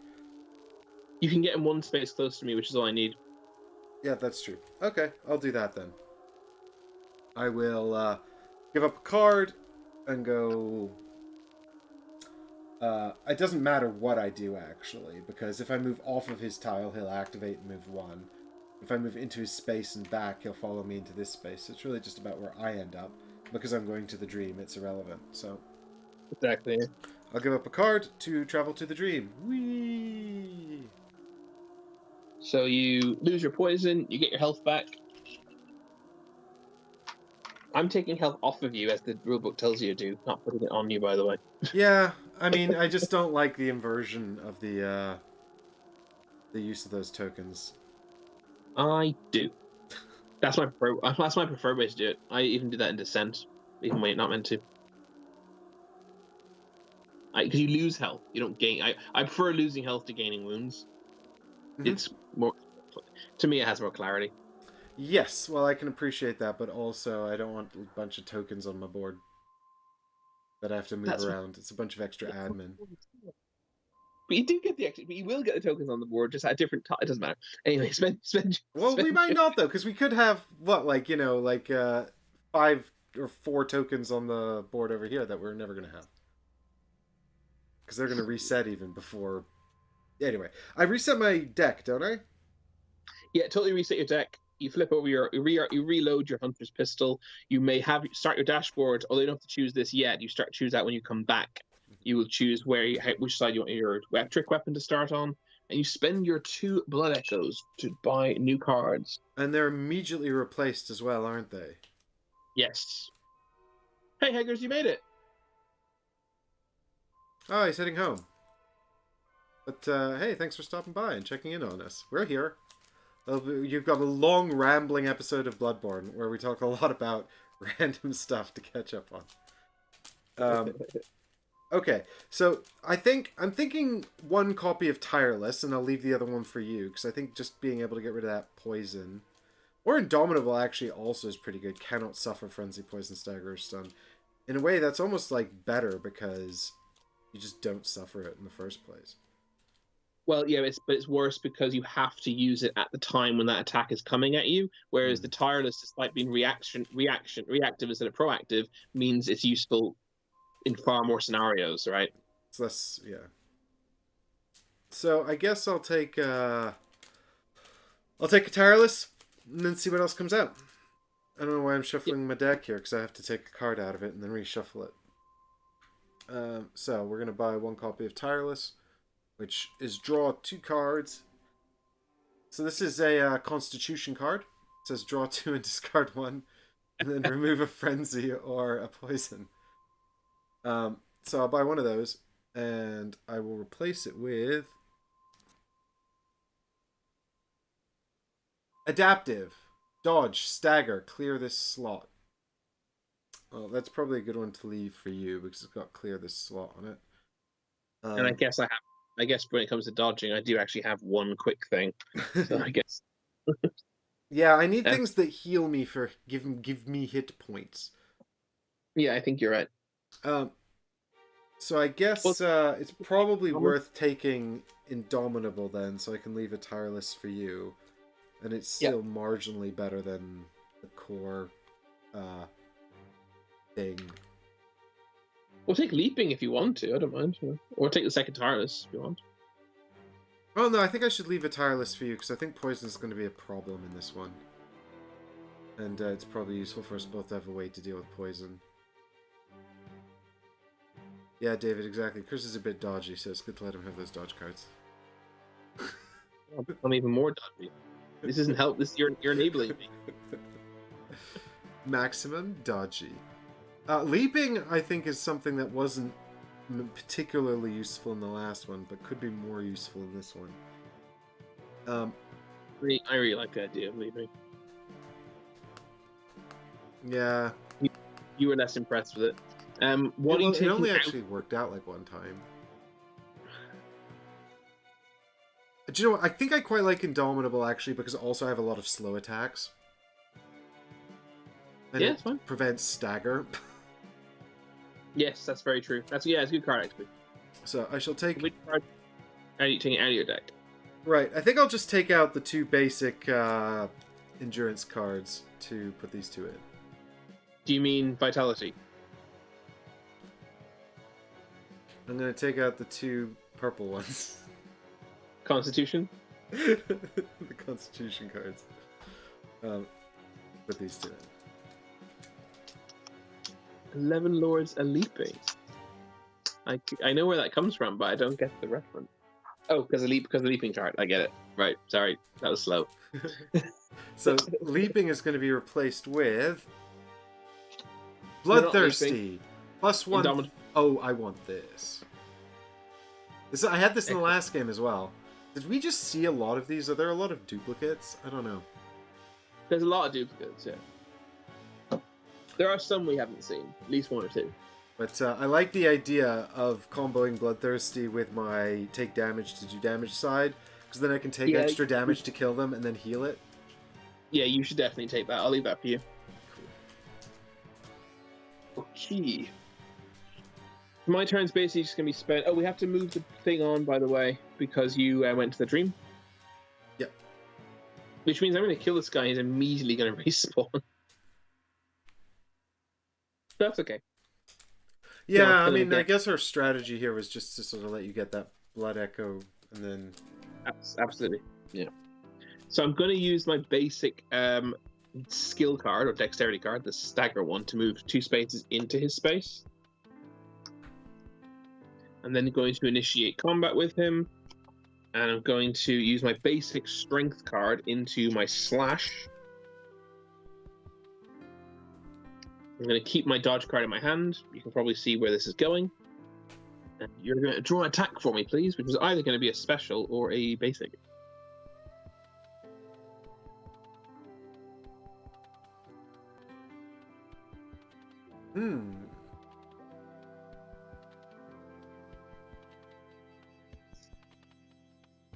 Sorry, connection dropped there for a second. I had not realized his special couldn't be dodged. Yeah.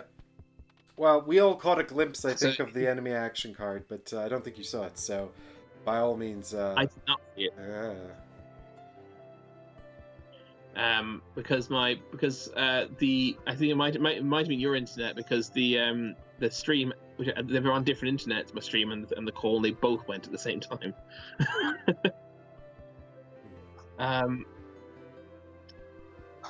Oh, that means I can't discuss this with you because you know the answer. All right, let me just see what I want to do. You can still talk it out, and I can say, well, this or that, but yeah, I'm not gonna. Yeah, my internet's definitely being a bit funny, dropping some frames. I'm gonna go through with this. I'm gonna go through with this. So you're just gonna do what you would plan to do. Yes, because I can't kill him any other way than hoping this works. And if it doesn't work, I have a plan B. Right. Is your plan to then to kill him with the dodge? Yes. Right. But if he draws a special, so Chris's plan here, he's got 3 damage on this attack, so it's got +1. Then his special ability is clear a slot, so he's going to dodge the snake's attack, clear this slot to deal the 4th damage to kill it. The catch is that if it does a special attack, he can't dodge it, and then he won't be able to kill it that way. But he can still use the Beast Blood pellet that he has to clear the slot anyway and do the final damage. It just means that he'll take the snake bite. So, with that in mind, let us figure out what the enemy is doing. Well, you know what he's doing. I knew it was basic the whole time. I was fine all along. You're always going to be fine. So, all right. Chris can dodge this by putting his dodge into Quick Stab. Or slash, actually. Either because you can dodge at equal speed. But the point is, he's dodging. I'm dodging him. And that deals the damage to the snake guy.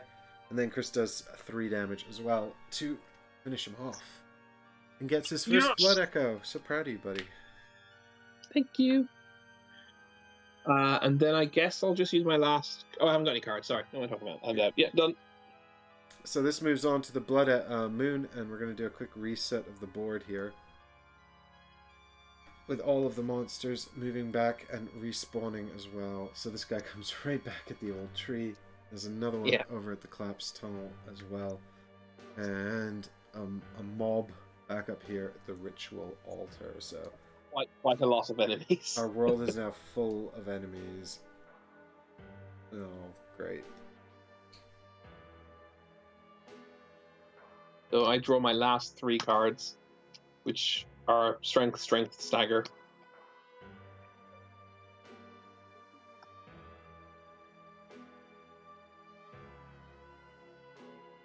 I can't get a good angle on this board with this camera. Damn it! We made it too long.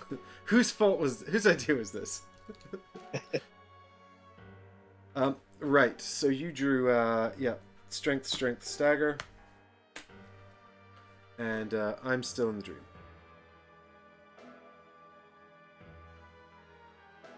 So, what are we gonna do now?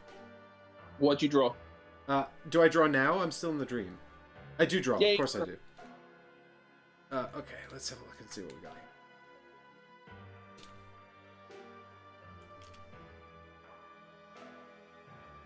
here. We've got basic strength, basic dodge, and another basic dodge. Okay. Right, what's the plan? So, I think I should kill him again, activate the old tree, or rather explore the old tree as per our mission, explore the tile, and then go to the dream and spend my blood echoes so I'm a bit more powerful. Okay. Because then I can come back to the passageway lamp and we can both explore together in that direction maybe, which might be a bit more beneficial. Well, I'll be leaving the dream as you enter it. But yeah. Yeah, so well, exactly. We'll see. We'll see. Well, I'm assuming you're intending on exploring west of Passageway Lamp, right? Yeah, I mean probably. Rather than running all the way back over to the old tree, because.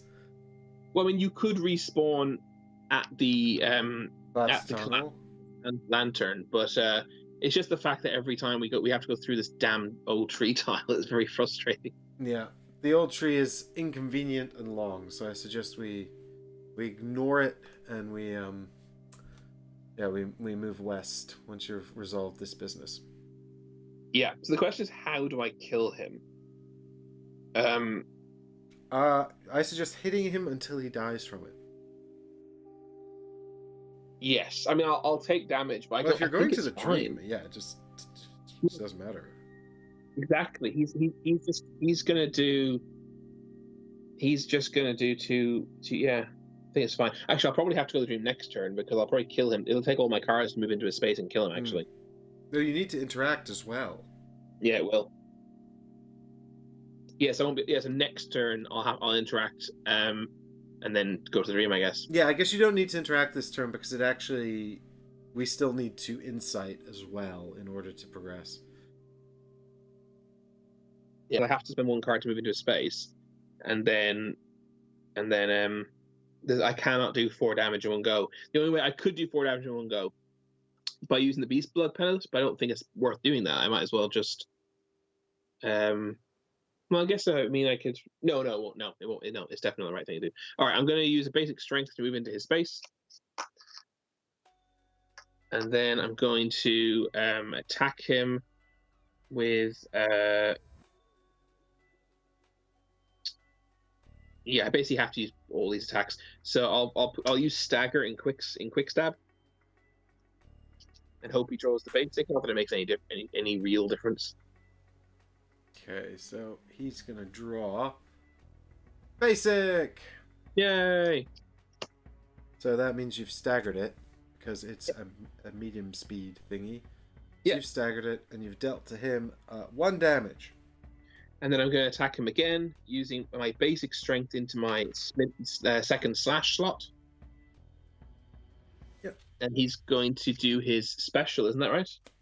Yep, I believe so, because it's the last card left. There it is. That means we attack each other simultaneously. He does 2 damage to me and poisons me. And I kill him with 3 damage. 2 plus the 1 from the basic strength card. So I get a second blood echo. At the end of my turn, I lose another health for poison. So now 3 health. Oh no. But the good news is, he's dead. And it's your turn. Alright. Well, actually, no, at the end of my turn, the snake parasite in the collapsed tunnel moves into the lantern space. Oh, he's coming for you. I will evaporate before he reaches me. I'm going to come out of the hunter's dream, and then I'm going to head back to the passageway lamp, I think. Sort of makes most sense for me to head that way. I guess I have to spawn at the lamp, right? I'm trying to remember. At the start of the game, you can start anywhere. I think when you come back from Yeah, it says actually here on the player aid, respawn on a lamp space. Yeah. So, yeah, I shall pop into existence here. And then I think I'm just going to give up one of my dodge cards. Yeah, dodge cards. Oh, which side am I going to have my board on, actually, when I pop back into existence? Good question. No, the heal side I don't need. That's stupid. Not yet. Yeah, I think you almost always want to start on this side. Yeah. So actually, I think I'll keep the dodge. I can't really dodge a whole lot on this. Well, I can. You can dodge with Empowered Bash. Yeah, so I guess I'll give up the strength card because I can always take a damage to make that up. I don't understand. Why would you keep 2 dodges? Well,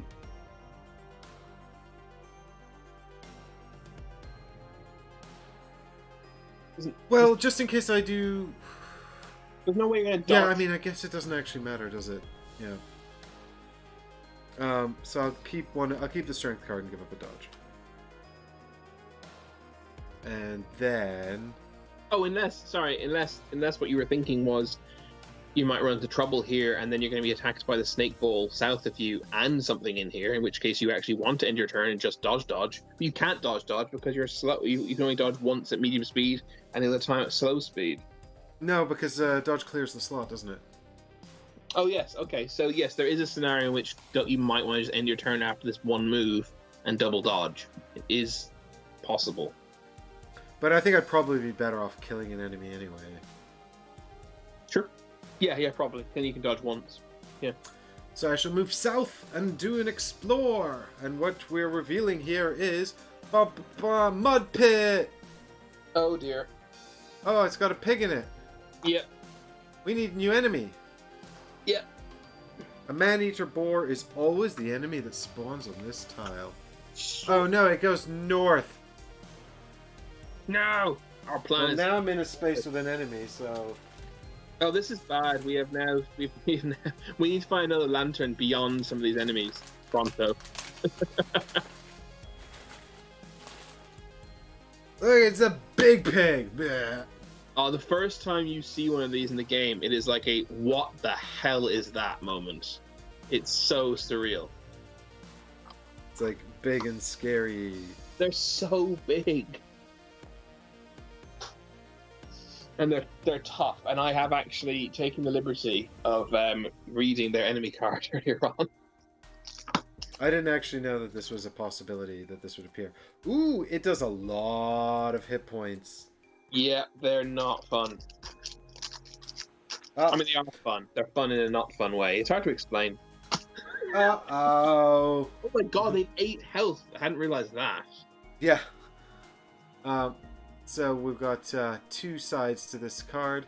Either it has head swing, which is normal 3 damage, or slow special charge. Cannot be staggered. After hunters attack, move the boar 2 spaces away. All other hunters in those spaces must dodge or suffer damage. Toxic breath. All hunters in this space suffer poison. If they are already poisoned, they suffer stun. This enemy activates while within 3 spaces of a hunter. It moves into their space and makes a charge attack. Yes, it doesn't just move 1 space towards you. If it's within 3, it just gets to you and it charges you. Yeah. He is... the other side is the exact same. It doesn't have 2 sides. He's the same. He's one route. Which is okay. fair. So I'll just put his card here, I guess. I think this is probably the only enemy that will spawn. The only time this pig will up. There's no good place to put our faces. So I would like to point out you have ended a move on the mud pit tiles. Or tile. Right. This is correct. So now I have to reveal card 9. Which is the first bit of story we've had since we started the stream. My goodness. Sorry, the game, rather. What I'm really hoping is it will say... this is a weak version of the pig. Yeah, he starts with 4 damage. Oh my god. Sorry, I've just read it. It's a fog gate, right? It's going to trap me in here and I have to kill it, and it's got like I've only read one specific thing which actually doesn't apply to us because we're not playing with enough players, but it's terrifying. Sloshing through the mud, you see a body near the center. Even from this distance, it looks to be garbed in hunter's attire. Approaching closer, you hear a deafening roar. Acting quickly, you narrowly dodge as a massive boar charges past you. If 3+ hunters spawn an additional boar. Yeah. Man-eater boars cannot leave the mud pit tile and do not respawn when slain. Oh, good. Complete this mission by slaying all the boars. Reveal card 10. Okay. Is that Mataluk? I can't say I'm too far away from my screen to read names. Matalik. Yeah, Mataluk is... You're not wrong. the riposte attack at the rear of the boar, it looks like you're let's say it looks like you're taking a veterinary examination.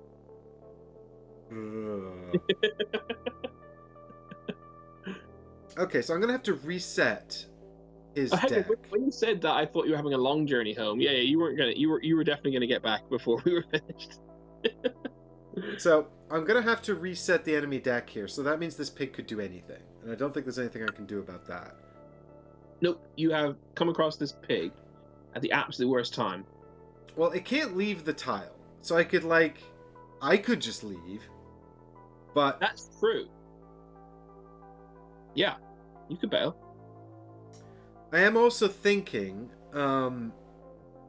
that maybe what I'll do is resolve an attack against it because we have to kill it.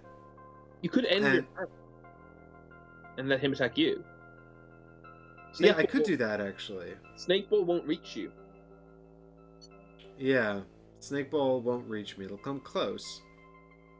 It won't reach me. Well, this is on the assumption which I've made, which is that you have placed yourself in the boar space already. Yeah, I mean, I had to. I moved into that space. Yeah. So there was... You could have orientated it at a nice degree angle, rotate 90 degrees. Oh, yeah, I see what you mean. No, I figured why not just get on with it.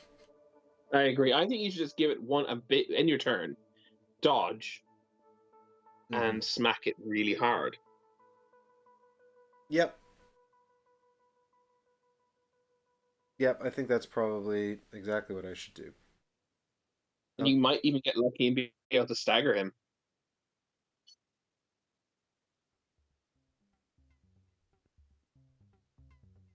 With the hunter pistol, I mean.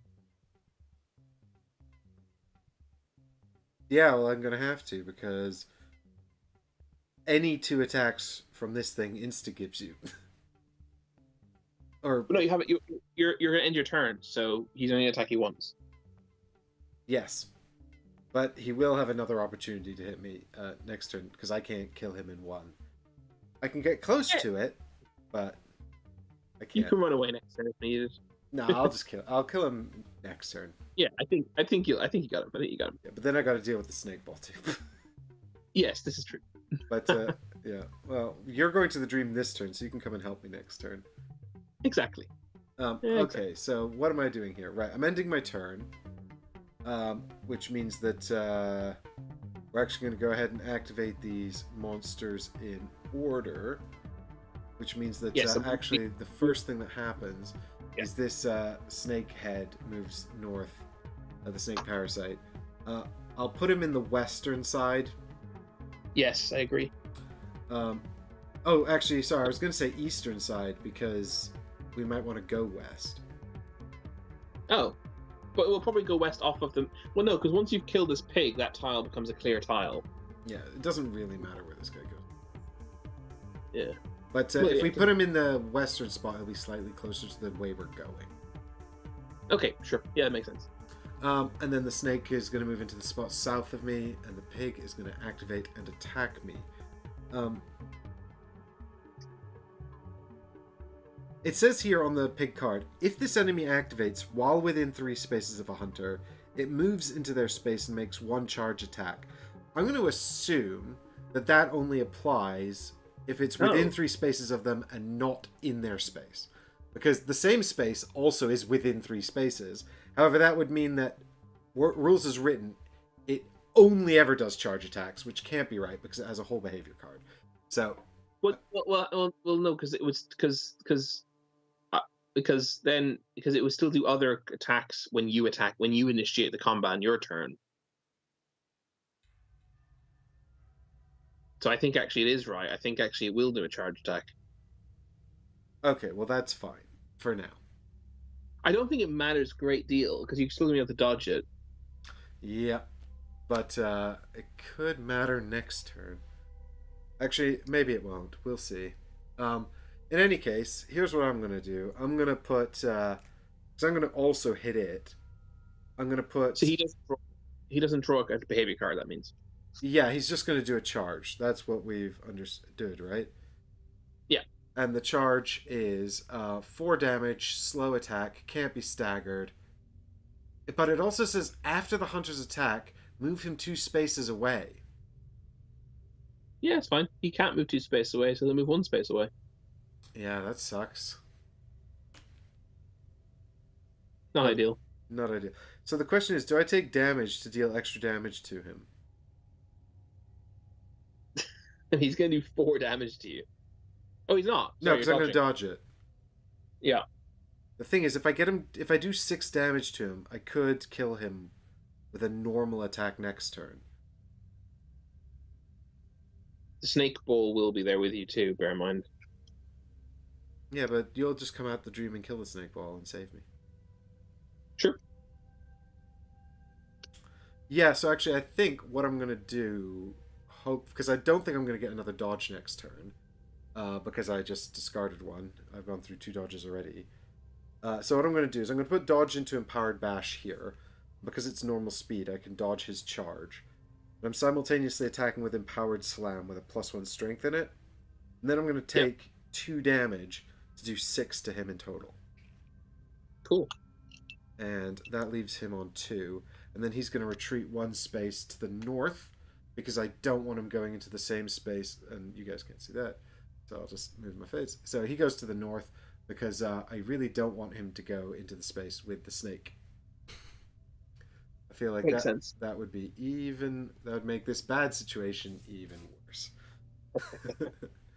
And I take 2 damage. Okay, and then it's Chris's turn. Well, that's the end of the round. Oh yeah, you're going to the dream this turn. Ooh. Yeah. That'll probably be fine. It'll be fine. We'll figure it out. It's fine.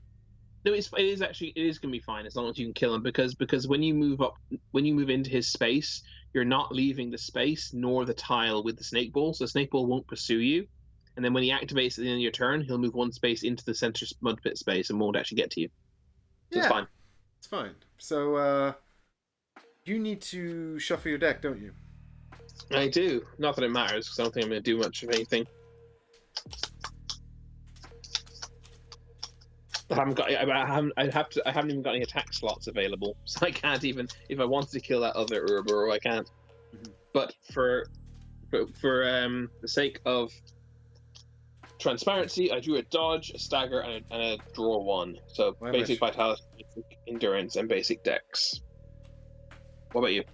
I'm about to draw. I just realized I was shuffling your deck again pointlessly. Yeah.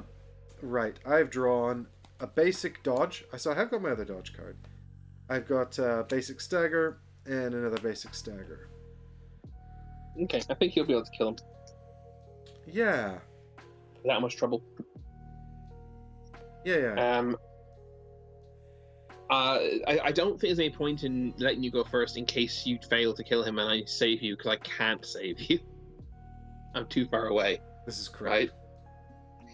So I'm just gonna... One of my cards will be wasted, unfortunately. I'm just gonna use the basic...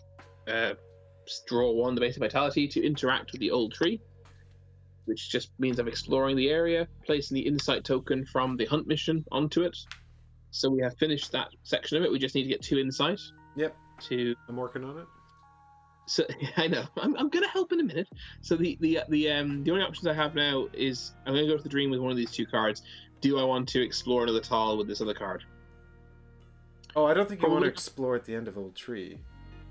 No, I don't think so. Well, only because no, we have a tile in between a lantern and a possible future good tiles regardless, but I do think the benefit of the mud pit is once the pig is dead, he stays dead. So I do think we probably go that way. Yeah, I mean the other thing is we're gonna have to kill this snake ball as well, I think. And once we've done that, we'll have done 2 insight missions. Well, we don't have to, but we could. But yeah, the only other option is finding the decrepit shack. How many tiles are even left in the deck? Just 2. Oh, so one of the 2 is the decrepit shack. Yeah. But no, it's fine. I won't explore the old tree. I'm just gonna spend 1 card to go back to the dream, losing the poison, gaining my health back, clearing. Didn't use my pistol, but clearing all the slots on my trick weapon.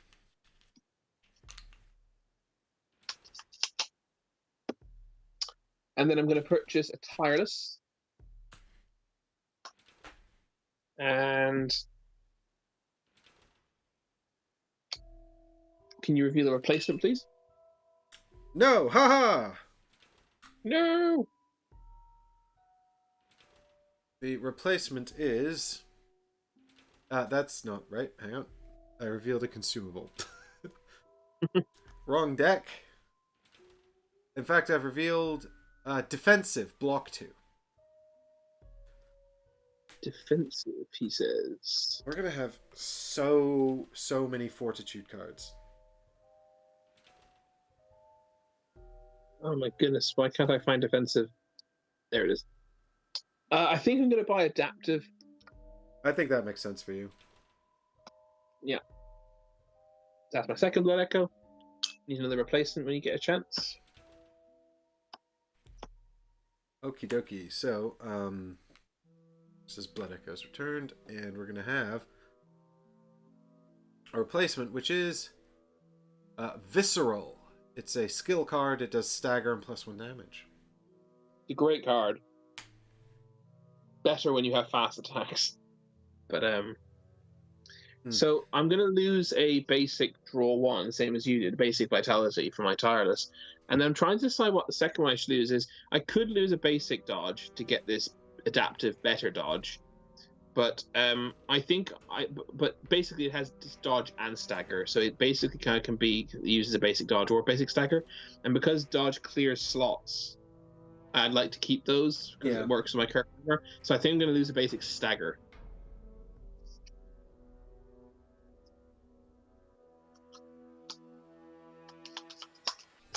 Because I think because staggering is hard without quick attacks. I think I wanted to stagger to kind of bulk up the dodges rather than bulk up the staggers, which is why I did with my last character. I got loads of staggers because I had loads of quick attacks. Okay, and that is the end of my turn. It's now your turn.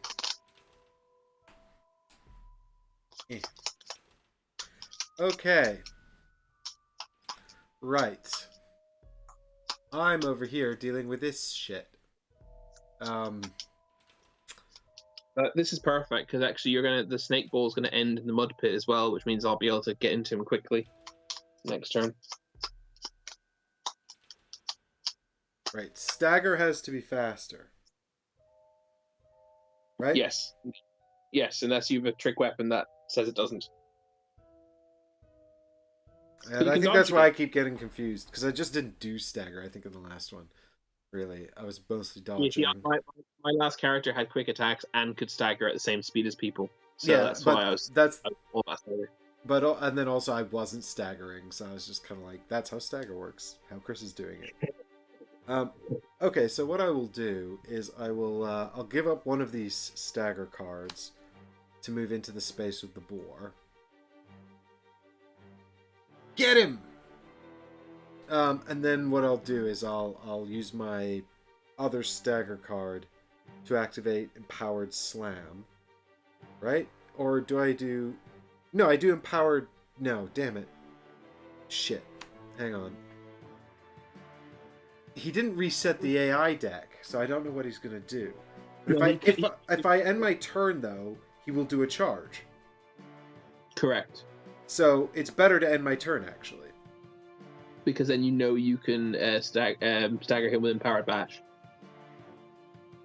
Oh, it can't be staggered. No, but what I can do is I can dodge him with Empowered Bash and kill him with Empowered Slam. Yep. Okay, so I end my turn. And then Snake Ball... This guy activates, moves one more space. Snake Ball activates, moves one more space.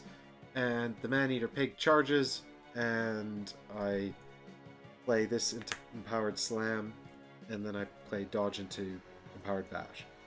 So the dodges his charge, and then this basic stagger. You could have done that the other way around as well. It wouldn't have made any difference, because you can dodge at the same speed. And you only needed 2 damage.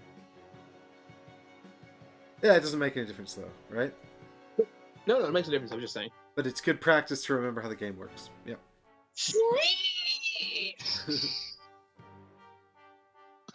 There's bacon tonight, boys.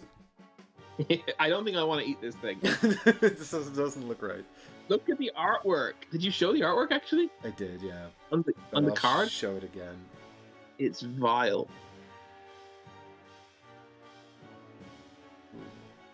Yep.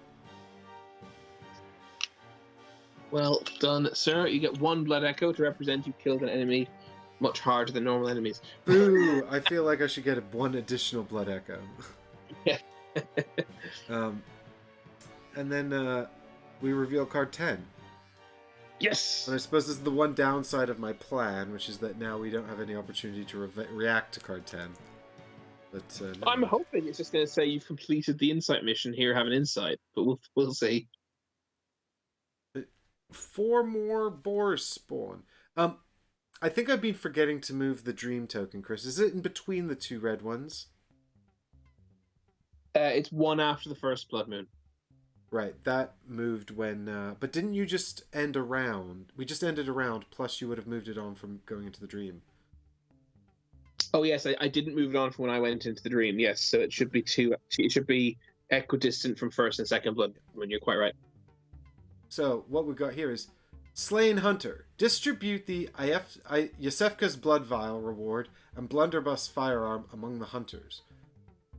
Now that the boar has been dealt with, you can inspect the corpse before you.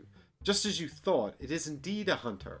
On him you find numerous items, most interesting being what appears to be part of a crudely drawn map, as well as an unknown blood vial. So that's 1 insight we now have. These cards represent insight, even though the rulebook never says it, and they had to mention it in FAQ.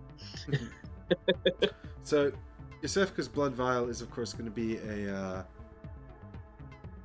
item from the item deck, which I've put somewhere. Here it is, right in front of me. I think you had that before, didn't you? That's the one you had for most of the last campaign. Is it? Yes. Yes, it is. I think so.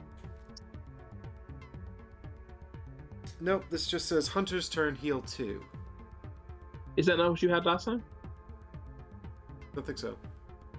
Maybe you had Blood of Adela last time. The product of a careful refinement process, this blood vial appears to be a clinic original. So that replenishes when you go to the dream. I guess you should have that because you're the one who take to hurt yourself, right? To do more damage. I agree. That largely makes sense. And then the bus I have to find now somewhere. I've got it right here. Hunter Blunderbuss. I'm going to assume that Blunderbuss is the same as Hunter Blunderbuss.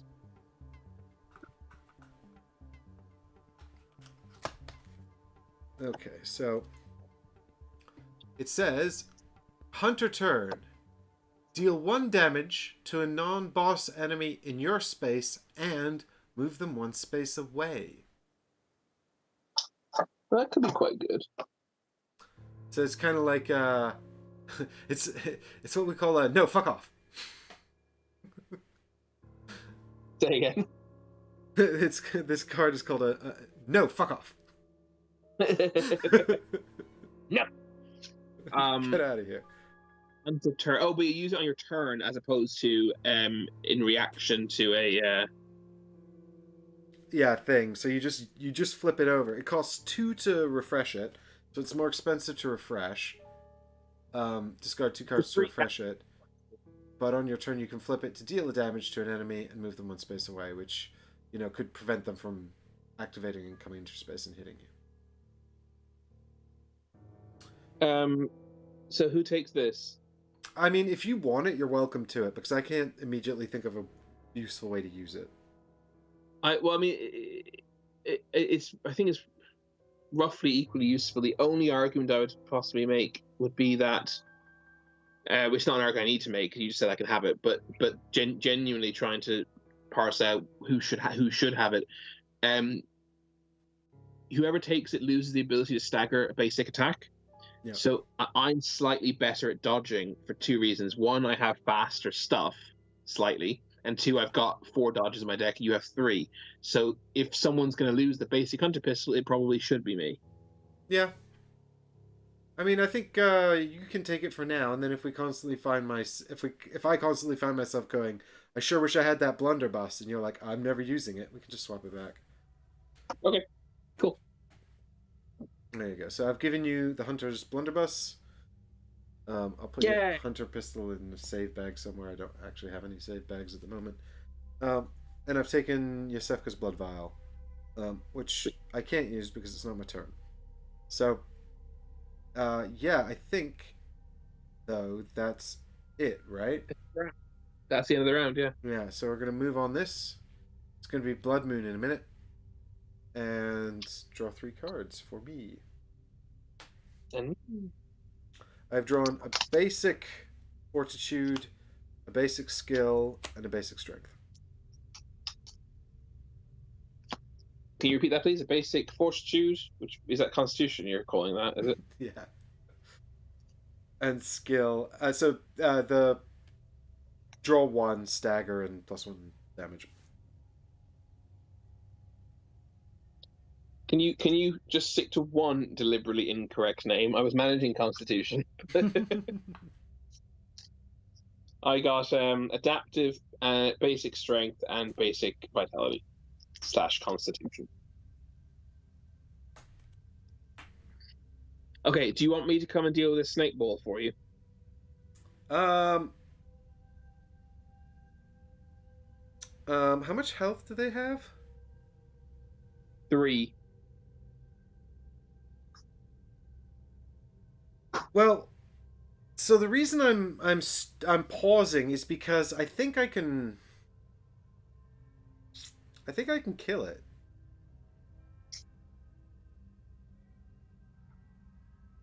Well, I can definitely kill it, and we should probably evenly distribute blood echoes as much as we can. That's true. Well, I think either of us can definitely kill it, probably. Although you only have 1 attack slot left, I guess. Yeah, and then I'm going to have to transform my weapon. So maybe you want to kill it and then go to the dream, and then we can try and give me blood echoes later.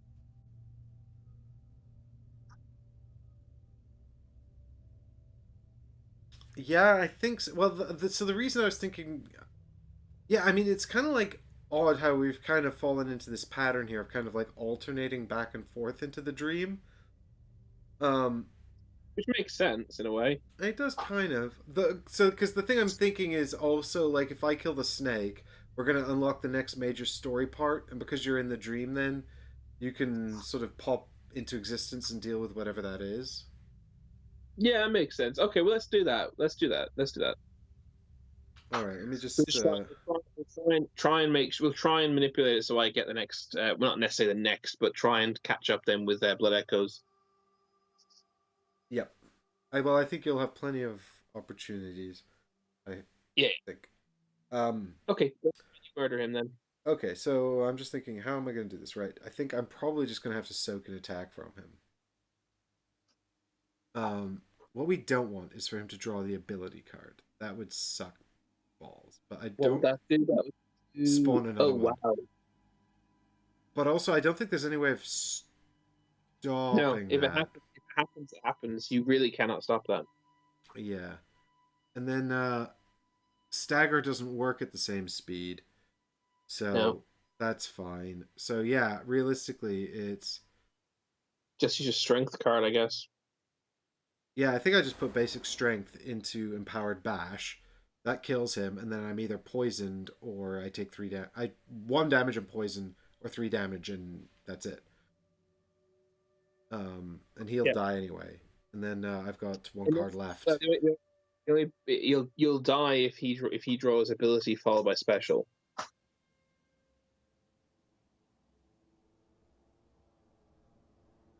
Why? Oh, because of the extra damage. No wait. Take the damage when the snake ball is spawned, then he flips. Yeah. Actually, he'll also die if he draws ability then basic from the poison. Although you do have an antidote, and you could go to the dream before the end of your turn. Basically, if he draws ability, you're in big trouble. Yeah. Basically, if he draws ability, I'm in big trouble. But this is actually kind of the best time. Is it? I was about to say this is kind of the best time because he's about to reset the deck. But then also maybe the best time would be when we could exactly predict when it was going to happen. I don't know. That's when you go to the dream anyway. We're gonna activate a blood moon, and if he has spawned a second snake ball, that ball will disappear. Yeah, we just want to make sure I kill this ball before I die. Yeah, basically, as long as he doesn't get ability followed by special, we're golden. Yes. Exactly the same thing that happened on turn 1. All right, cool, brilliant. Let's do it. Go for it. Okay, so I'm gonna give up the basic stagger to move into his. Well, it doesn't matter, does it? Which card I give up here? Yeah. So I'll give up the basic draw 1, I guess, to move into his space. Snake ball! I kill you. And then, yep. Then I just put +1 into empowered bash. And then I reset this enemy action deck, and we find out whether or not I'm screwed. I feel like there was a lot of like early game. This reminds me a lot of our first game of Bloodborne. There was a lot of kind of like, oh god, if this chain of events takes place, I'm screwed. And then that seemed to happen a lot less as the game continued. There always seemed to be like more of a sort of a solution to the problem, or a much more sort of safe option. Whereas now it's just, I think that's just the early game when you're weaker, you know? I mean, well, the other thing is, actually, if I'm planning to go to the dream, I could just use Yosefka's Blood Vial before I attack him, and then I'm going to survive. Oh yeah, do. 100% do. Let's do that then. There you go. See, as you get more stuff, you start getting ways to mitigate the problems. So at least I will survive even if he goes ham. So I'll kill him no matter what, and that's good. But alright, so here we go. It rains so heavily here. It was raining pretty crazy here earlier. Oh, he drew special! Oh, that's fine. So I take 3 damage and he dies. Cool.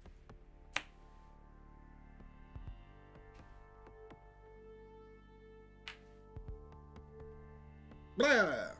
Alright. Oh yes, he doesn't stagger you because you're at the same speed. I got scared for a second then. Yeah. I remember, I double-checked that with you again, because I still haven't figured it out properly. Mike, he staggers you. Why? Oh, he doesn't, thank God. Oh my God. Yeah, because that's for each other enemy in the space, and there isn't one. Yeah, I thought this guy was in 1 space CV, he's in 2 space CV. Wow. Wow. He just said hunters' attacks and dodges suffer -1 speed for each other enemy within 1 space. Luckily, the nearest enemy is 2 spaces away.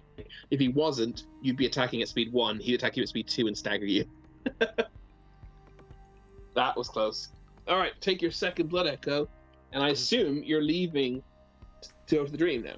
Well, I could. The thing is, I've got 1 card left, so I could loot this chest. It'll reset when I go to the dream anyway. Actually, before we make our decision, why don't we find out what it says on card 11? Oh yeah, that's right. We've triggered the next story moment, which is exciting stuff. So card 11.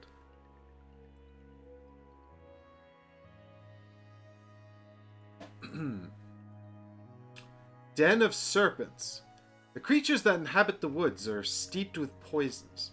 For our own sake, it would benefit us to gather samples to properly formulate an antidote, just in case. Place insight tokens on this card. Each time a snake ball is slain, place 1 corpse token in that space. Tokens are removed on the red blood moon. Interact with the token to remove it and place an insight token on this card. Complete this mission when all tokens have been removed from this card. What? Okay, so basically we have to kill 2 more snake balls and then interact with the shit they drop. Yep. Okay. But we only have 1. Luckily, that snake, that one you killed, is about to respawn. Yeah. Yep, that's true indeed. Yeah, so I think I'll probably just loot the chest. Sure, if that's what you want to do. You have most of your health left, right? I've got 3 health left, but I've still got my pistol. Yeah. So I could. I also have to transform my weapon, and then I'm going to be on the healing side. So I think I could feasibly sort of do 1 more sort of fight before going back to the dream. So I think for the sake of efficiency. Well, what am I going to do in my turn then? Actually. I kind of need you to go to the dream to spawn that snake ball. Well, it's going to be the red moon at the end of my turn anyway, because that's the end of the round. Oh, no, it's not. Yeah.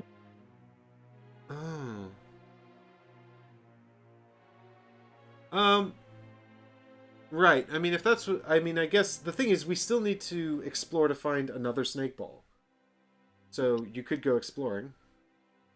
And we don't have to explore to find it. Okay, we could get lucky and this one could spawn a second one. But yeah, probably want to explore. But I think you should go exploring then, if anything. Rather than looting the chest. Yeah, because me exploring involves me. It leaves all my movement, pretty much. At least if you explore, I'll have the knowledge. Well. Thing is, if I explore, I've got 1 card left, and then I'm just going to stand there and get hit by an enemy. Only if he's close enough, and if he is, you can use the antidote to draw a card and then disappear to the dream. Or you could, if looting the chest is what you really want to do, you could loot the chest and then use the antidote and disappear to the dream again anyway. And then I could have my second ball still. I mean, it seems silly to basically use the antidote to draw another consumable. So agreed. That's kind of a net. But you spend your last card to move west. Mm-hmm. You then have the ability to move straight back in if there's an enemy. Unless the enemy was in the same space as you, and you'll be able to manipulate it so he's not, unless the tile was like very unforgiving. Yeah, or unless it's the decrepit shack and a whole sequence of events is triggered. Yeah, we'll see. Yeah, but you have to get a jail-free card if you could use the antidote, draw a card, and evaporate. So, okay, I'll go west of the mud pit then. That's a great film, West of the Mud Pit. Alright, here we go. And the next tile is... blah, blah, blah, blah. Nope, it's just unnamed tile. It's a corner piece with a hunter mob in the corner. And a chest. And a chest. So how are you going to orientate it? I've oriented it so it's pointing down. So it goes south, yeah? Yeah. Cool. Because I ain't going to make it north. Oh, the dilapidated shack is the last tile. Alright, I've got one more point of movement. So, I don't want to get hit by these guys, and I can't avoid them. Right? No, you just move straight back to where you came from. Yeah, and then I'll end my turn, and they'll move into my space and hit me.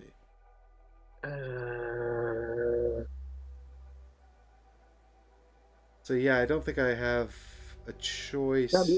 They can't kill you Unless they gain the ability card. Oh yeah.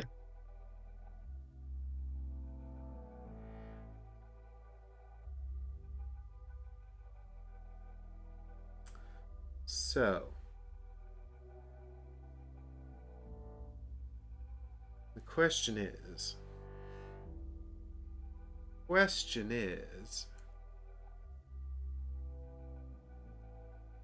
do I run the risk of the ability card? No, I think you go to the dream. You think so? You got 2 blood echoes. That's too much to lose.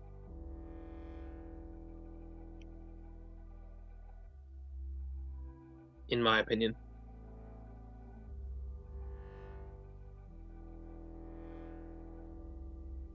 Okay. So do I still go back to the mud pit? It's your choice. It's irrelevant because when you go to if you go into the dream, everything respawns anyway. You can't. You're welcome to do it if you want, but there's a 1 in 5 chance you're going to lose the 2 blood echoes. Oh, probably more than that, because if you don't come and kill the hunter mob, then they'll no, because next turn you can go to the dream, which is what I assumed you would do. Right. But regardless of next turn, if you don't use the antidote now to draw a card, there's a 1 in 5 chance you die. Roll the dice. But yeah, what is the point of delaying, actually? There isn't. The only reason, the only argument against not going to the dream now is that you're suboptimally using the antidote. Well, you're using it just to draw a card.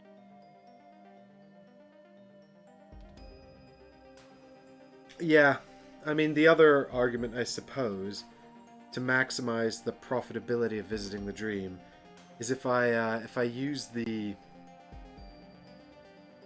If I survive their attack, next turn I'll have 3 cards.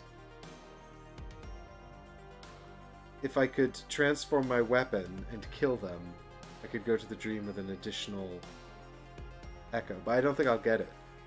No, you won't, because how will you... Yeah, with 3 cards, you spend 1 to transform, you have to keep 1 to go to the dream, and then you have to attack without being killed, when you'll have only 1 health maximum, because they're going to do at least 2 damage to you.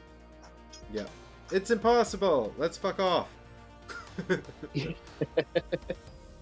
Alright, so I will give up the antidote and disappear.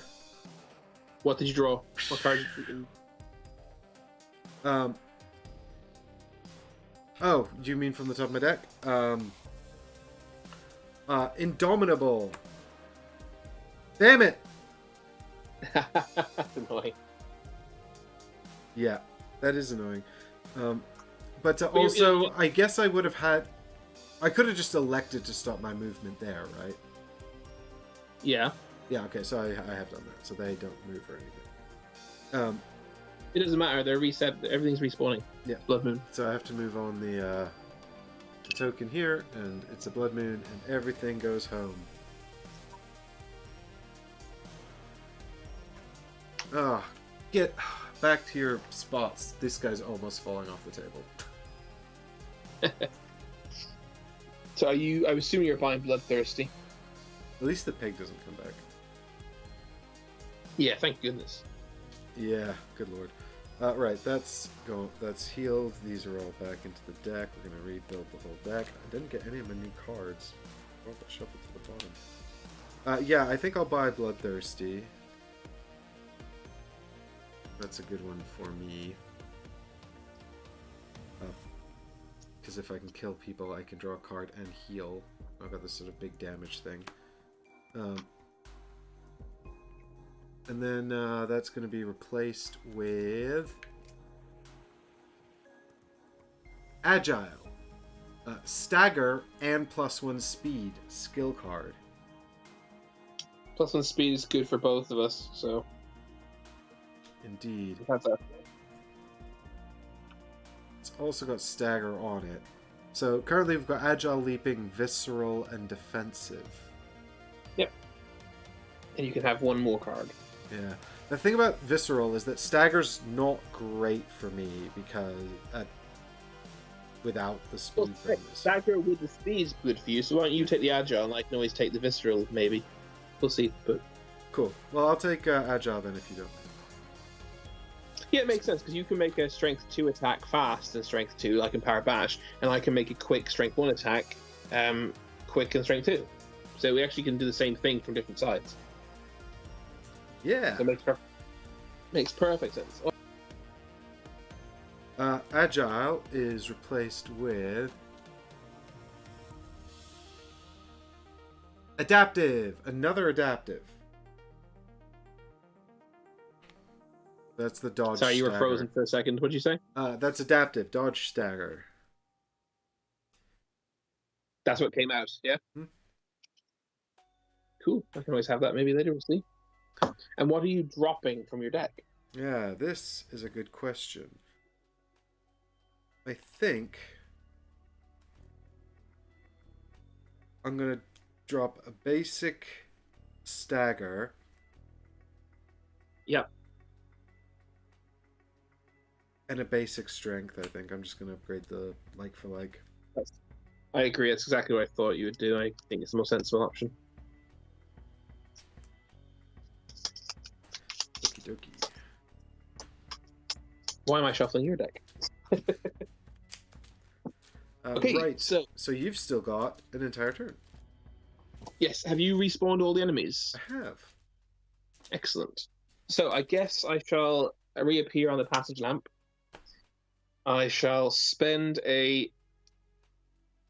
well, actually, hang on. Let me have a quick look at this. Oh, and I can dodge, can't I? To do the extra damage. So I think I'm going to start on the same side I started on before. With the quick stab. Yeah, I think so. I really like the other one. Is what I would have used for the pig, but the pig's dead now. So for the snake, for the 3 health, I think this makes the most sense. And then I'm trying to work out what I want to keep. I'm gonna have to move twice, unfortunately, to get into his space, which is annoying. Which means I'm only gonna have 1 card left. Which means I want to attack him with... actually, it means I can't avoid being attacked by him, is what it means. If I want to kill him this turn.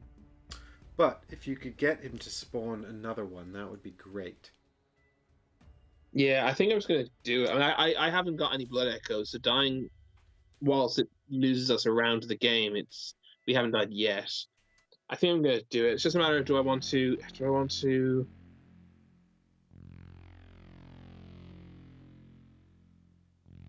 I can't stagger him under any circumstances. Oh wait, hang on. I can deal 1 damage to a non-boss enemy in my space and move them 1 space away. Mm-hmm.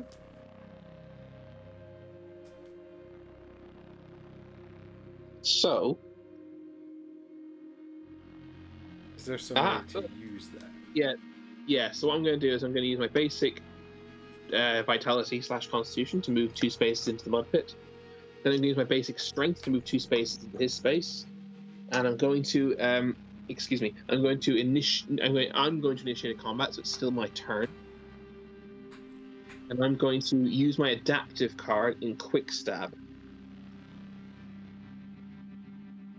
My 1 quick attack. Yep, I see what you're doing. Very good. Ah! I've dropped half my deck on the floor. I will resolve this in a minute. So what you'll do here is you'll deal... I mean, basically this is great. Even if he summons an ally, this is fine. Yeah, it's okay. It's okay. Alright, so his attack is... Special! What's that? Writhing Mass. Medium speed with stagger. Okay. Well, I'm using quick speed stagger, so he is staggered. Ah. Yeah, you're staggered instead, Snaky. And I do 1 damage to him. Adaptive then clears the slot, which, because of my Kirkhammer, deals a 2nd damage to him. So he's down to 1 health. I'm then going to... It's still my turn because I initiated combat. I'm going to deal 1 damage to him using my Hunter Blunderbusts, which kills him. And moves him 1 space away. Yeah, it does.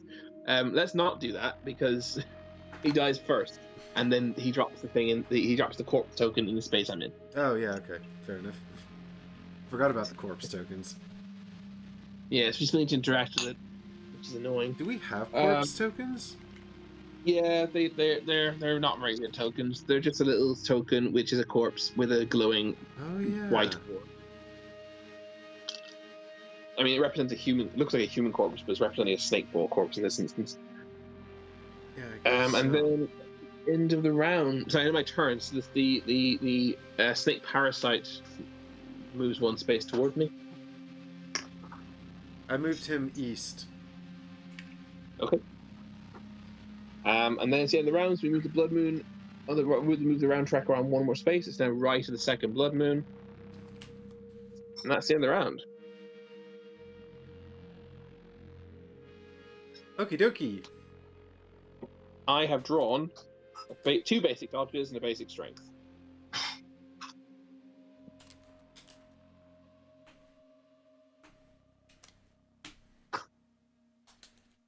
And I've drawn... Oh, I get Yusufka's blood vial back as well. That's useful. Mm-hmm. Eh. It's the first time in a while that I've been concerned about our time, insofar like the number of rounds we have left.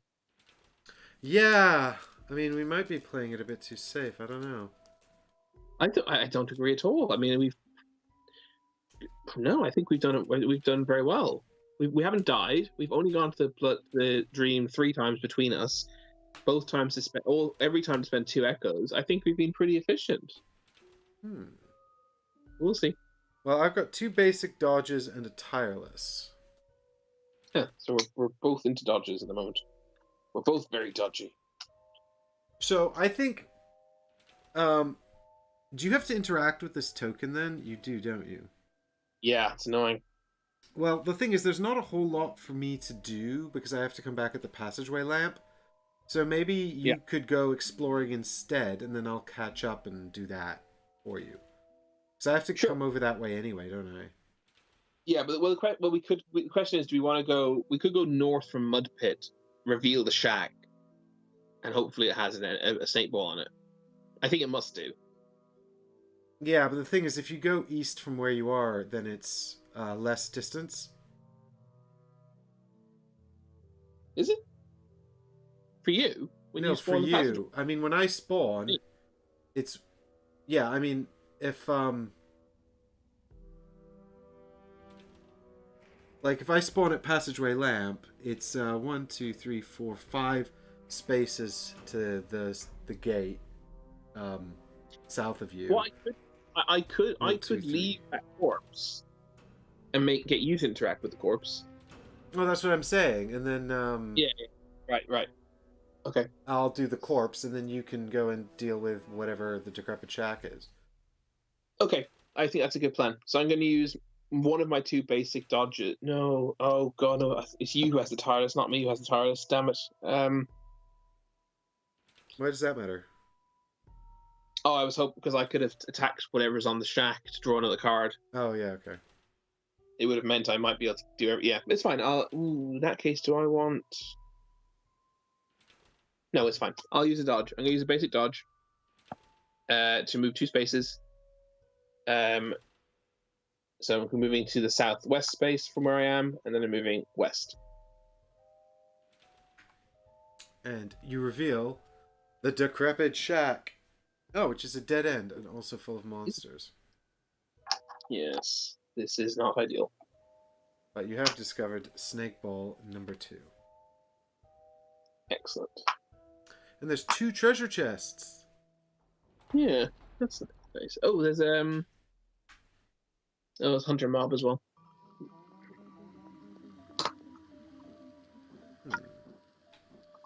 With the exception of one Hunter Mob, we have every single enemy on the board that we could have. And the pig, I guess.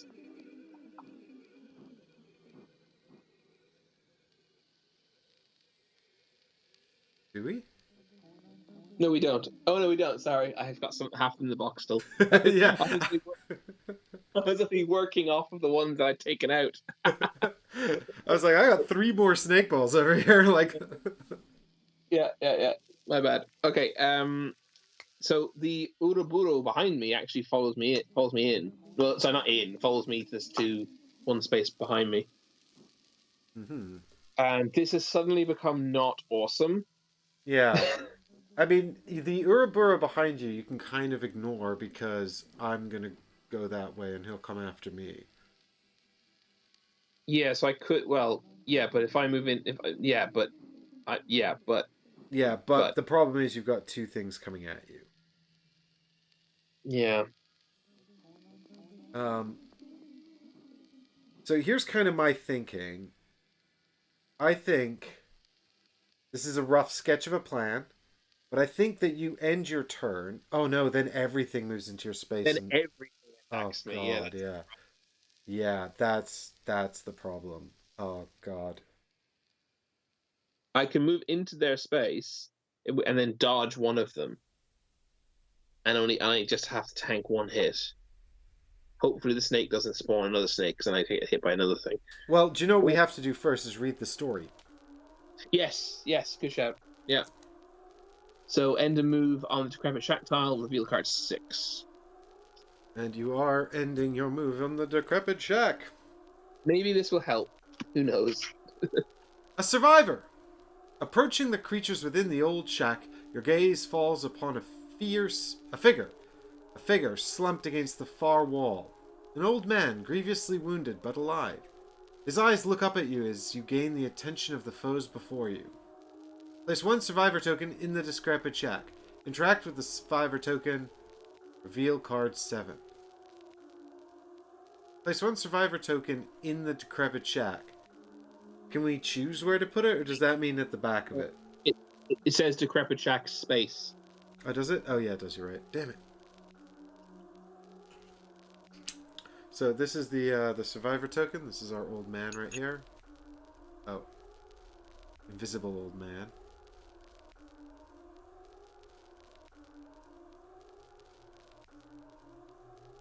One of these days... Alright, so the old man's at the back of the shack. I don't know what we're going to do now. This don't really change much. I mean, I guess I could just go on. Well, I was going to say, basically, move into their space, dodge interact. Oh, no, because you can't interact with enemies there, can you? You can, they just both hit me for free. Yeah, and then they're both going to hit you again. I think you... Because we need to kill Yeah, sorry. Yeah, ignore me. I forgot they hit me again. Well, the other thing is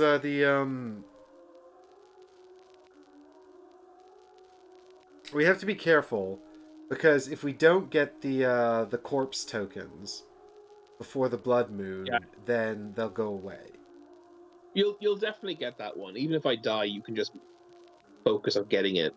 So it's not a problem in that sense. Yes, I mean, well, so I've got 3 cards, right? So I can go 1, 2, 3, 4 to here, and then 5 to interact with that token. And then Ouroboros is going to come into my space and hit me, but that's fine. I'll just tank that. Well, I could drag the Ouroboros. Well, we saw the snake parasite into the Decrepit Shack and then go to the dream. Yeah, I'm worried about time. Yeah, me too. But if I die, well, yeah. So here's my suggestion: was you go into the space with the 2 enemies, so the Ouroboros won't get to you this turn. and then you save your dodge. You dodge one of the two attacks. You take a bit of damage because you're on full health, and then next Yeah. turn maybe you can kill some of those guys, and I'll be right behind you. Okay. I can still go to the dream next turn if necessary. I guess I won't. Yeah. Yeah, if it looks like it's going horribly, you can just bail. Yeah. So okay, I'm gonna use my basic strength to move into the decrepit shack space itself. I'm gonna end my turn there. So the first thing that happens is the hunter mob attacks me. I'm not gonna play an attack card. I'm gonna keep my dodge card for dodge purposes. Yeah, so we'll just see what it does basically. Yep. He does a basic.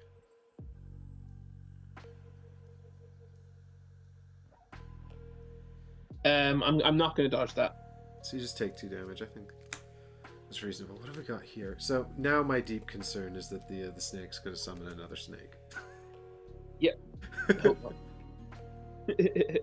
So the next thing that happens is a snake parasite moves into the decrepit shack, and then the last sorry, snake ball is before it actually. My bad. So yeah, snake ball attacks me next. I'm again not attacking. So we're gonna get one more enemy. Actually, I could actually attack him and he'd die. Oh yeah, you could kill the snake ball. Because I could do 2 damage and then I'd also clear the slot. Which means that next turn I could then bail with 2 blood echoes. Let me just have a quick look here. So the thing is, we know that they're out of specials. So if he draws ambush, we'll put a snake into your space. You'll take 1 more damage, and then he'll draw poisonous bite. Yeah, will the other snake ball activate as well? Yeah, I think so, right? So because we're still resolving snake balls. Yeah, so I mean, the worst case scenario then is that you take 3 damage, so you're left alive on 1 hit point, and you will have killed 1 snake ball. Why 3 damage? No, because if he spawns another one, he then flips another one, and then the second one attacks me as well. I'll die. Oh well, no. My calculations was based on the fact that if he draws ability, he'll then do a basic, and then the second one will also do a basic, which is 3. Oh, both the specials are gone. Yeah, the problem is that after his second attack, we'll have to reset the deck, so we don't know what the second one's behavior will be. I thought there was 2 basics left, but there's not. There's only 1 basic left. So whatever the second snake is unpredictable. I've got all 3 basics and the ability in my deck.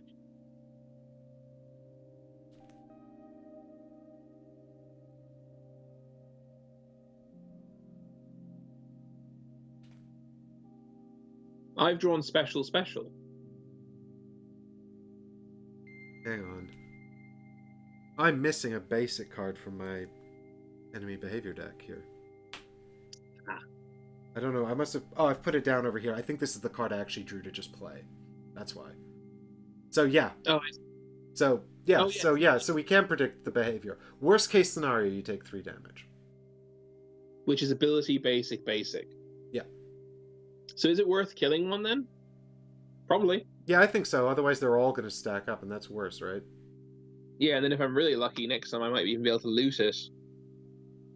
We'll see. We'll see. The mob might have something to say about that, but we'll see.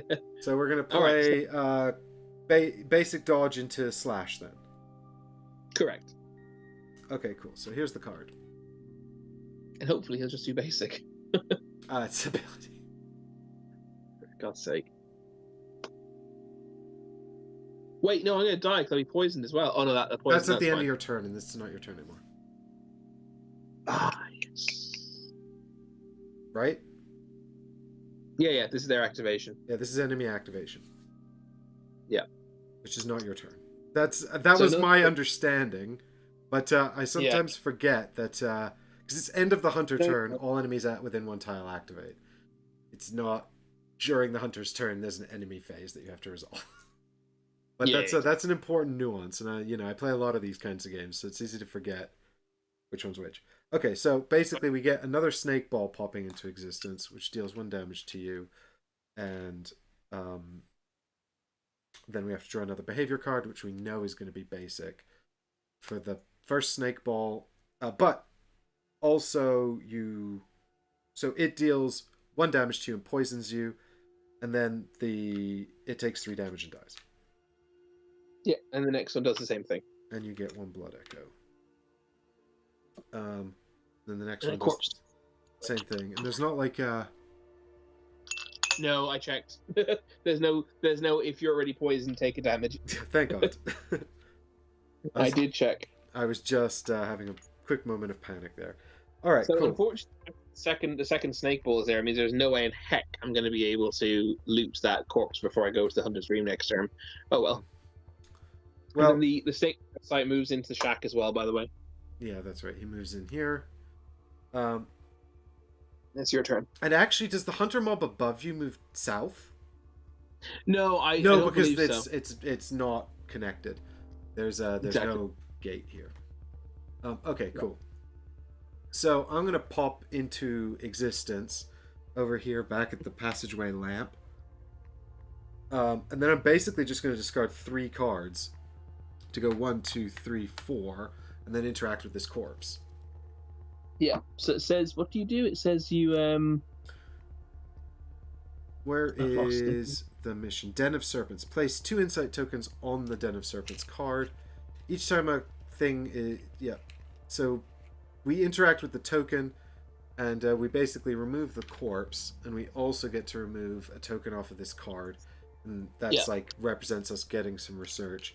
And then when both are gone, we will reveal another card. And then I guess the Ouroboros comes towards me, but the other 2 stay with you. Is that right? Oh, yes, because they can't actually attack you, so they don't leave me. Isn't that it? Yeah, I think if they're in the same space as you, they only leave if they could also hit me. Yes. And then that's resolved. They don't hit you again, do they? No. No. Okay, great. So we move on the round token. Yeah, so it's now 2 spaces after the first blood, third blood, 2 spaces after second blood move. So we got 2. Yep. All right, I'm going to draw 3 new cards, which are Indomitable, Basic Strength, and Basic Dodge. And I drew Basic Dodge, Basic Strength, Basic Stagger.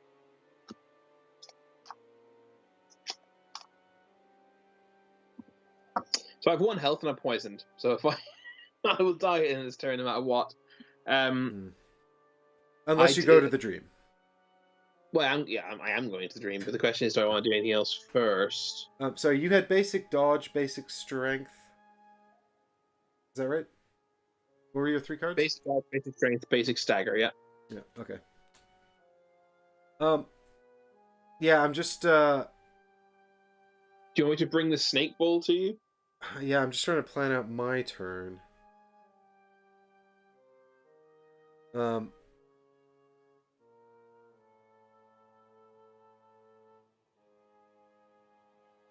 What's the best way for me to do this to try and maximize our agenda here? I mean, I could drag the things far away so you could go and interact with the token in the shack. Well, you could drag them as far away as basically the opposite side here, right?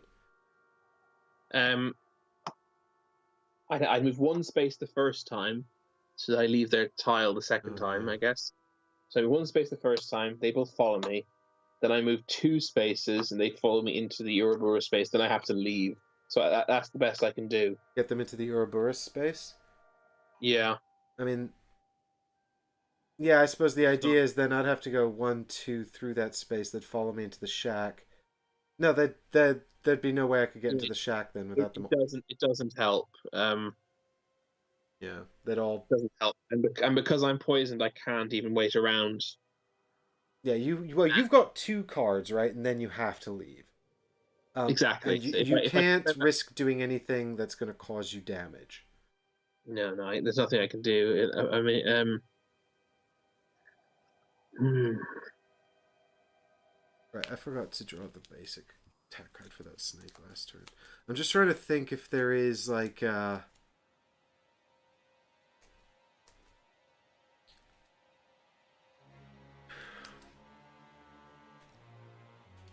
I'm just trying to think if there is like some way you could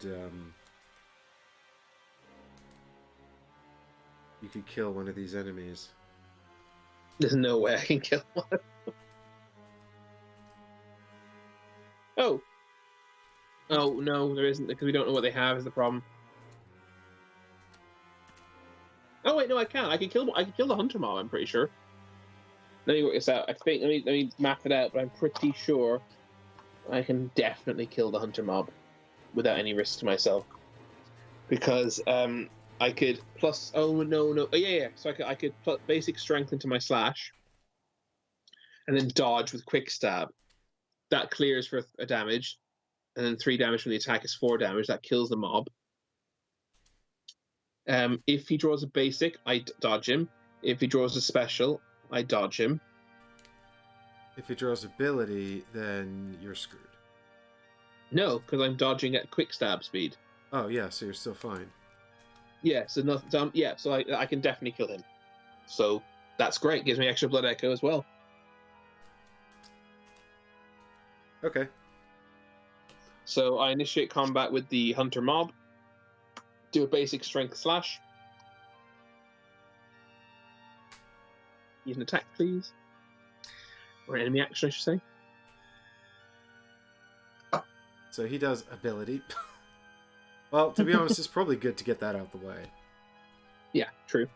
So we flip a second action, which is basic. So he's doing his basic axe swing, but it's fast with 3 damage. But that doesn't matter because even though he's doing fast and 3 damage, you're just going to dodge at fast anyway. Exactly. And then you clear that slot, does a damage, 3 damage off of slash here. That's 4 damage. He's dead. You get a blood echo. Boom. And I have a basic stagger in my hand, which I use to go to the dream. And then you cease to exist on the board. Okay, and then we have to advance this. So the thing is, at the end of this round, that's it.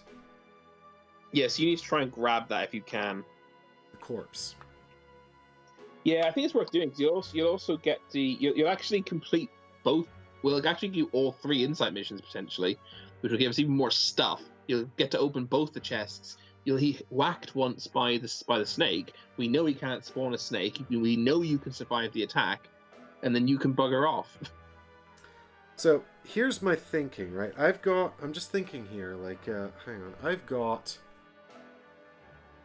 So, just, I need to. Sorry, I need to spend all my blood echoes before we do anything. Not chance, by the way. But do you want to finish your thought first? No, that's okay. You go ahead. I'm just adminning your board now. Get rid of all. Okay, so we're giving you. Was it no? What was it you wanted? You took what you want. Yeah, I got what I wanted. I actually don't really want any of these, so whatever you get rid of is good for me. Yeah, I think a lot of these are good for me. I like leaping, but I think visceral and adaptive are both good for me. Mm-hmm. I think I'm going to take visceral. Yep. I'd like to see what's next before I make a decision, obviously. But here we go. The next card is Invigorating. Dodge, heal 1. Clear this or any other slot. So, I mean, that's good for you because of healing, but it's also not good for you because of dodging. Well, I do want to keep some dodge in my deck, and as far as keeping dodge around, that one's pretty useful. Well, I'll happily leave that for you. I'll take adaptive then, because it's another dodge, but in a way that's more helpful for me and less helpful for you. Cool. And then, is replaced with Rallying is the card that I really want you to get. Quick Change. Dodge may transform for free after attack or dodge. So that's pretty good for you, I think. Yeah, that is good for me because I'm kind of reluctant to use this massive this other side ward. Yeah. But with that card, I would be more willing to. So I think I might grab that. But yeah, that's the third card though. Oh, you had 3 Blood Echoes, did you? Yeah, exactly. Okay, cool. So you're looking at Invigorating as a card that's nice for you. And what's this one? Well, the next card is another defensive. That's good. They're okay, I guess. Rallying, as I said, is the card I really want you to have because it lets you heal 2 after attack. That's great. Alright, looks like you need to decide what you're going to remove from your deck. Yes. Easier said than done, frankly. With all these, I'm actually gone ahead of you. I got 5 new cards now. Ooh. Well, I think I'm gonna sit with adaptive. I'm gonna lose another stagger again, another basic stagger.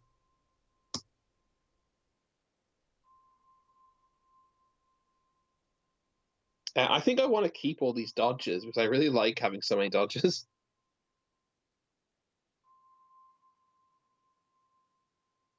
I'm gonna get rid of a basic strength for visceral. Because Visceral is basically a strength card, but with a stagger on it. Mm-hmm.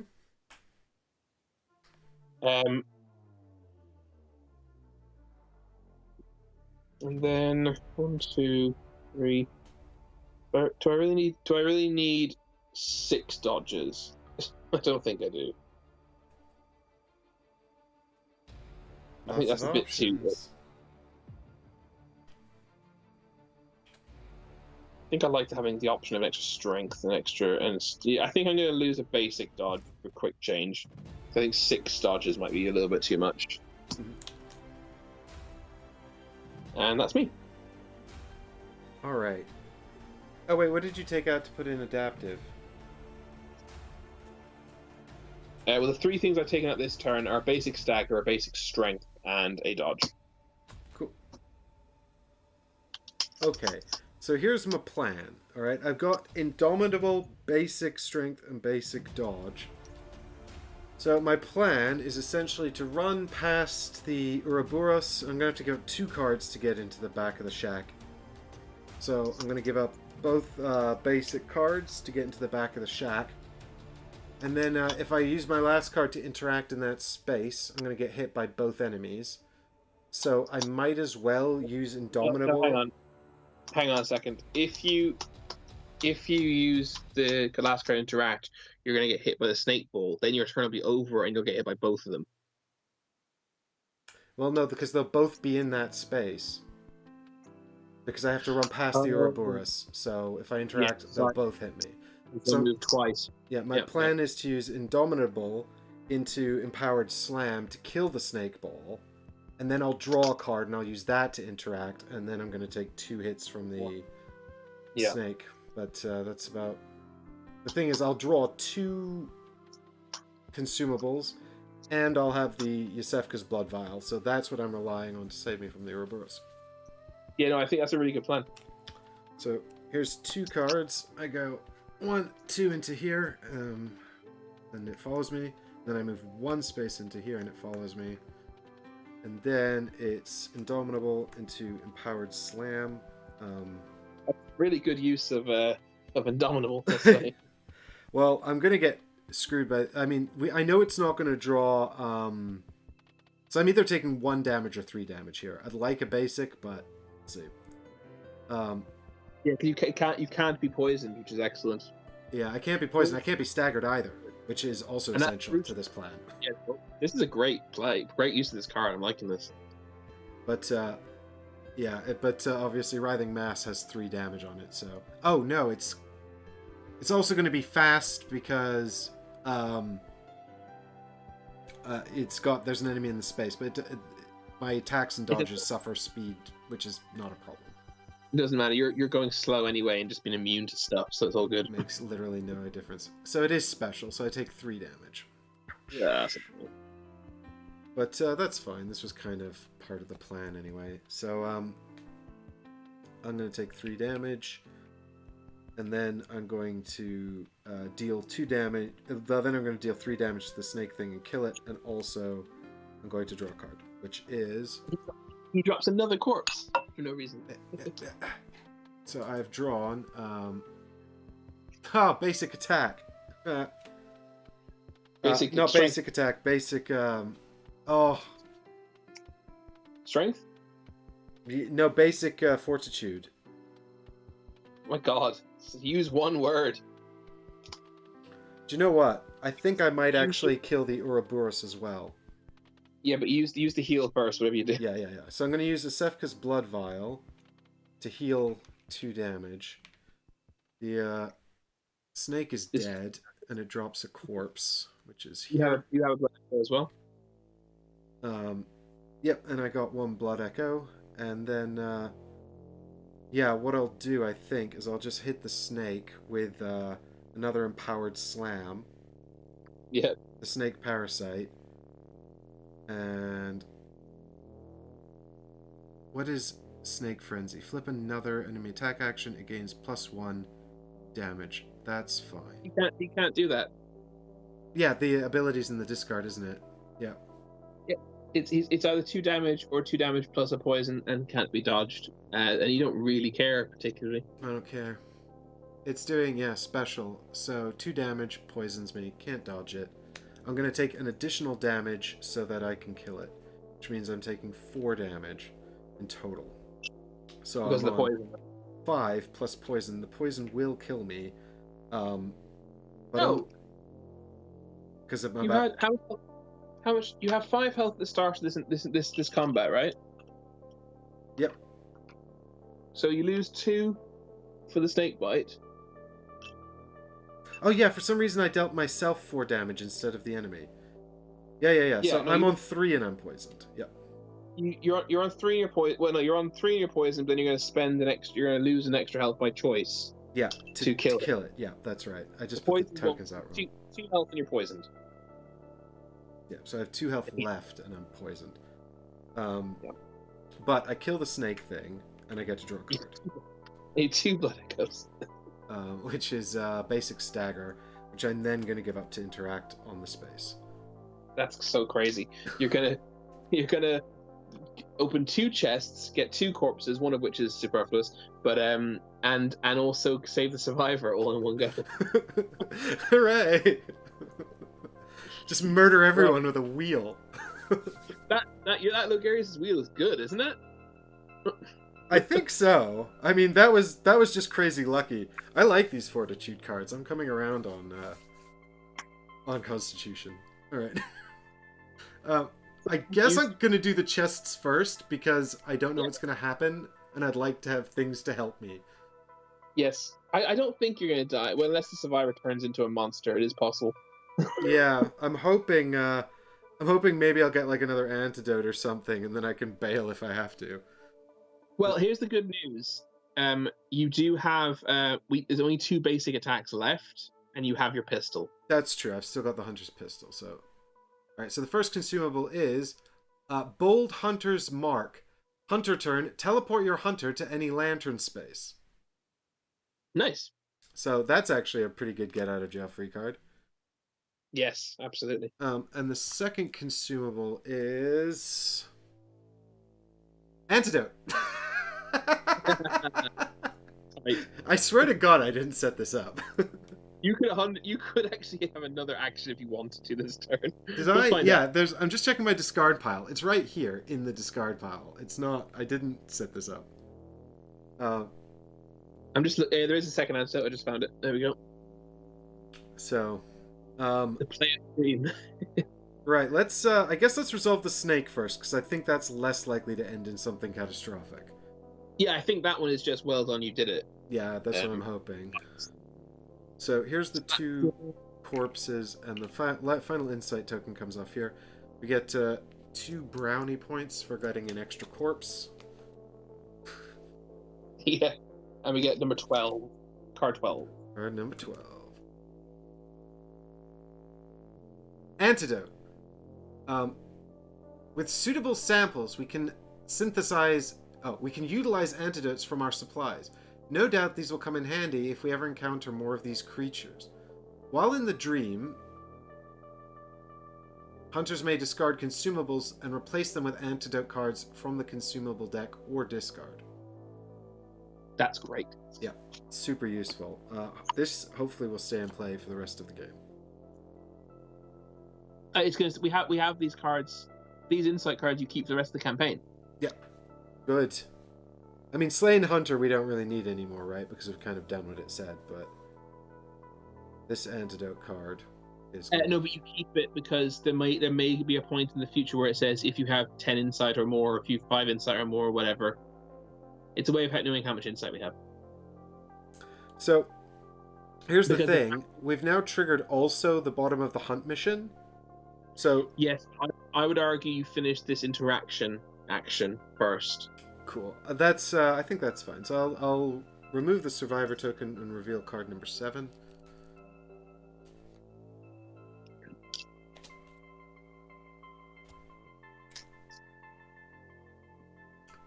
Insight mission.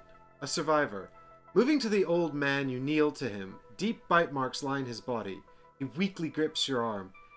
Antidote is all he can muster before going silent. Yet he lives, but he needs aid immediately. While in the dream, you can discard 1 consumable to search the consumable deck and or discard pile for an antidote card. Shuffle the deck afterwards. Complete this mission by interacting with the survivor token and discarding 1 antidote. Reveal card 8. We got so lucky, man. Well, I need another card though, because I presume I need to interact with him again, right? Yeah. To give him this antidote. But you're gonna have to wait there till next turn, which you can do. Which I can do, yeah. I mean, I'll be very close to death, but I won't be dead. So, well, I don't know. Let's look at card 2. Who knows, right? What's gonna happen now? True. This might just be mission hunt complete. It's over. It could be. I doubt that. Look how much is still in. Well, I suppose this is for all the missions, but anyway. Yeah, I mean, we've only got actually 4 rounds left. Also, I don't know because I'm gonna have to interact with this guy next turn, and these 2 enemies are coming back. Yeah. So that's a problem. It's fine. No, they're not coming back now. They're coming back. They are though, because you went to the dream. So at the end of my turn now, it's going to be a red moon. Yeah. Yeah. So I'm unfortunately, I think the survivor might be a goner, but let's see what happens here. Hunt mission: exploring the outskirts. Our allies discovered something having to do with an old settlement of outcasts. That's an odd sentence. Our allies discovered something having to do with an old settlement of outcasts. It's not actually grammatically incorrect. It just sounds odd. Well, something having to do with is an odd way of saying it. Yeah, but it is technically correct. Yeah, but, you could have just written, our allies have discovered rumors of an old settlement, or evidence of an old settlement of outcasts, or clues leading us to some new, I don't know. Anyway. According to what we've gathered, the only remaining path to and from this village lies beyond an ancient graveyard deeper within the woods. How anyone could survive surrounded by such danger is unknown, but it remains our destination. Take and connect the Forbidden Graveyard tile to the map. End a move on the Forbidden Graveyard tile to reveal card 3. Okay. I guess we want to put that north of the mud pit. Yeah, probably, right? Yeah, although we can tell it has a lantern on it, so we can teleport to it. Oh yeah, I could literally teleport there instantly with my new consumable. Do you want to do that? What, and just end the mission? You think that I do not think I do not think that ends the mission. You don't think that's the end? You think there's more? So my board gamer brain thinks there's more, and my Bloodborne knowledge brain knows precisely what's going to spawn there. Oh shit! So well, but if I do that, I'm a dead man, right? Yeah, exactly. So I realized that. Yeah. I realized that. But maybe you should use the So here's the thing: if you're not going to use that antidote to heal that dude, yeah.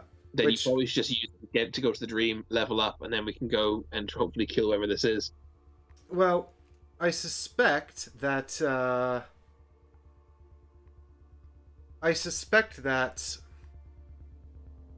I won't have time to resolve this survivor mission. Well, you won't. No, you won't, because as you said, as soon as you end your turn, regardless of whether you do anything else or not, those enemies are respawning on you. Yeah, and then I would have to either interact with him, and yeah, then I mean, then we've got a whole two enemies to deal with and all this kind of stuff. So I would, as much as I would like to help him, I don't think I can. I'm gonna end my turn on 1 hit point. So Maybe just use the antidote and come back to the dream. yeah, I'm really worried about time. I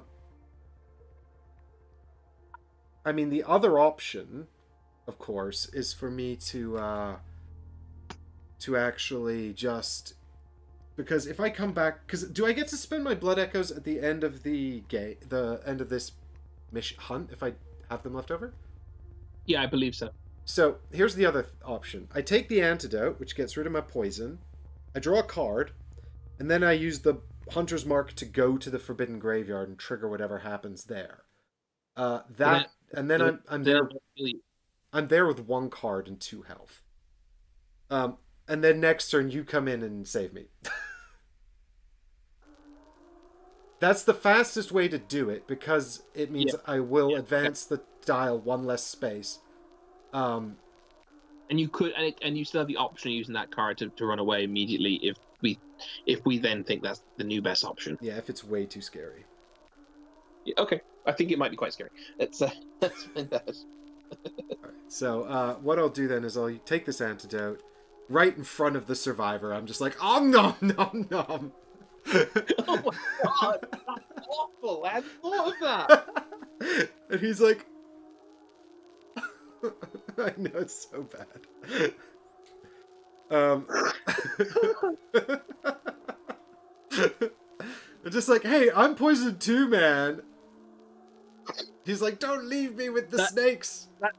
That's the one good thing. At least you are also poisoned. If you were doing it just for the card, it would seem so evil.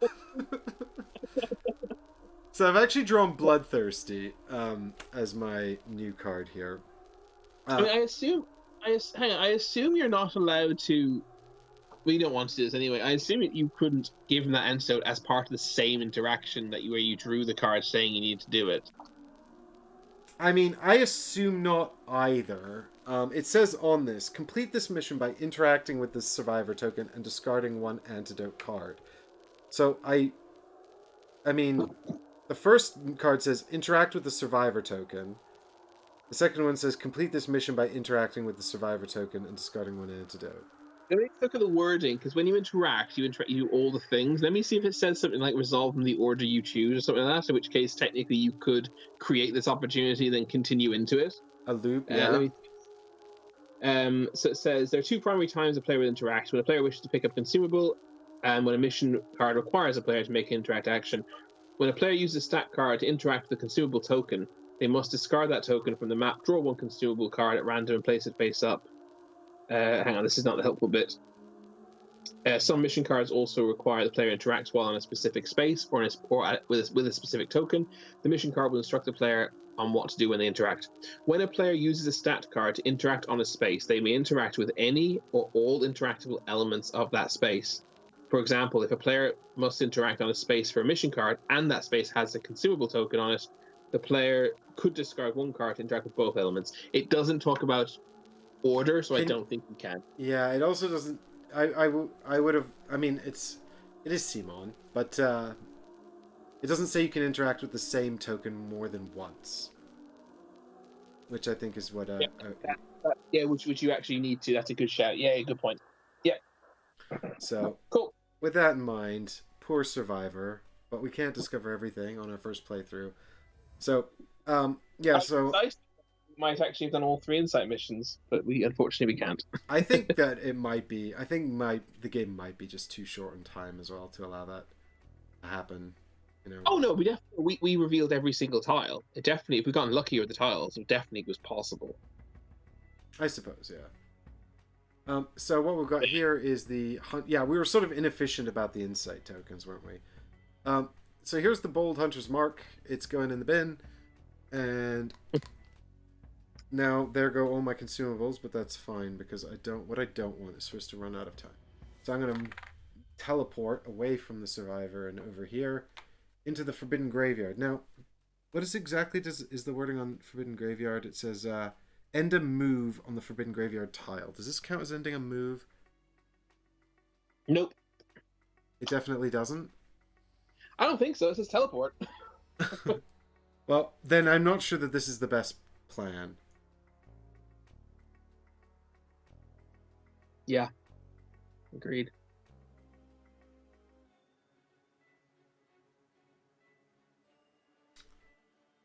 Well, then just sit there. On the Forbidden Graveyard tile, just sit there. No. Well, I suppose you could, but I was actually I was gonna say sit in the decrepit house and teleport at the start of the next term. How's that help? Wait, you have a card still, don't you? Yeah, I have one card. I mean, you could use it to move if you wanted. That's risky as shit. I think that results in death. I'm Most not really in a good place to fight because I've got 2 cards left on. I've only got 1 space left on my weapon, and I don't think that this enemy that's going to appear, if indeed that's what's going to happen, is going to be a basic enemy I can shoot with my pistol. So you could flip.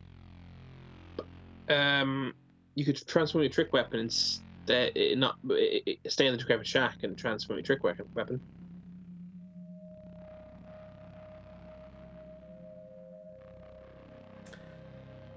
Yeah, I think that's probably a fairly good shout. I mean, the advantage of staying in the decrepit shack. So the advantage of me coming to the Forbidden Graveyard is to give you insight. The thing is, I can actually get here instantaneously anyway. Like, I can teleport out of the decrepit shack, even with 2 monsters. Next turn I have to move in, I think. So I think maybe I just stay in the decrepit shack anyway with the teleport, and then what is the advantage of that?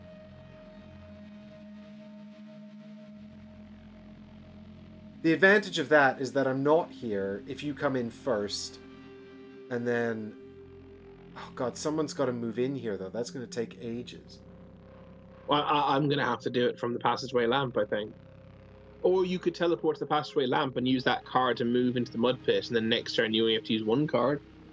And then because then I can just start my turn in the Forbidden Graveyard. Well, I can anyway, actually. Yeah, I can teleport on my next turn. I can teleport straight into the Forbidden Graveyard. Yeah, but then one of us has to move. Yeah, I've spent. But at least I have 2 cards after I've moved. Right. Yeah, I'm also concerned that, but I'm concerned that if I'm stood here, there's going to be AOE or some bullshit like that, you know. And then I wind up dying, and that's a waste. Yeah, exactly. Exactly. Don't go. Stay in the shack and transfer your weapon. Yep. Okay, so I'll stay in the shack then. And I'll just use the Bloodthirsty card to transform my weapon, because I'm basically useless if I don't transform it. And now I'm on the heal side, and that's good. And I've still got my teleport scroll. Okay, there we go. This side. And then you draw your 3 cards.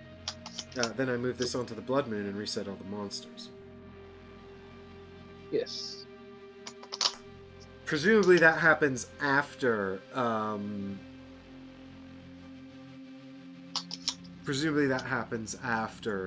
The respawning of the monsters happens after activating them at the end of my turn. Yes. At the end of the round. The entire round. I'm going to place them, but it doesn't really matter. Look, I am behind all the monsters. They're like, no one's coming in this shack. Here we go. Okay. So, I draw 3 cards. I know what you drew. You only had 3 cards left. Ooh. I drew Adaptive, Basic Dodge, Basic Vitality / Constitution. Which might be useful, actually.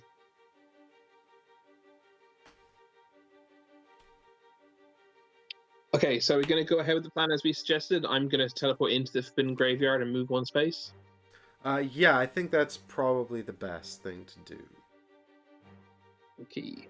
So I'm going to start my turn by appearing Right? on that Well, space. I mean, unless you want me to do it. Going first. But you have to... Oh, of course, because you can still... Well, yeah, but the thing is, then I'm using cards. But the worst thing is if he does... I mean, if I'm trying to avoid AoE attacks, because I've only got 2 health left. Yeah, I should probably go first because I'm more health, right? Yeah, I think that's right.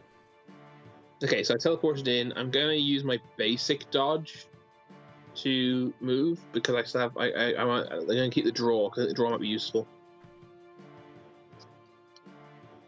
Potentially.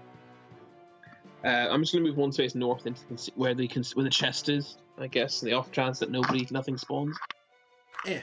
Loot!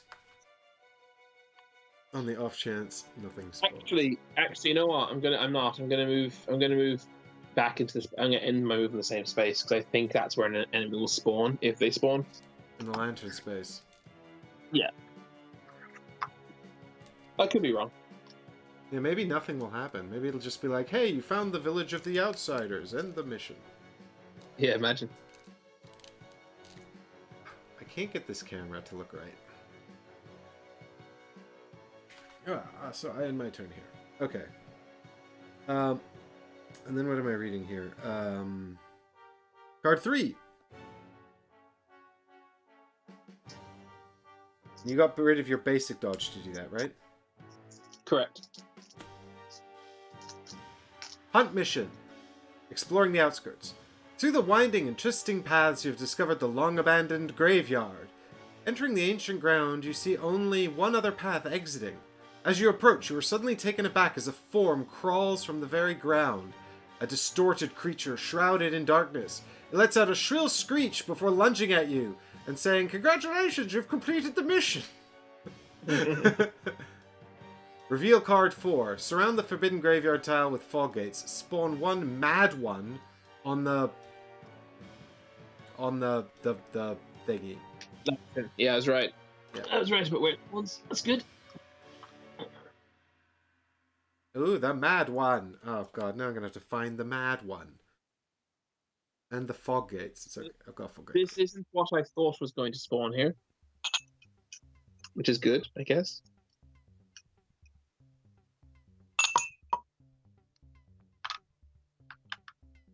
Ugh. I can't believe the empty shack tile was one of the ones I took out randomly. It's much nicer than the... What does it look like, this mad one? Oh, is it a boss? No, it's not a boss. Here, it looks like this.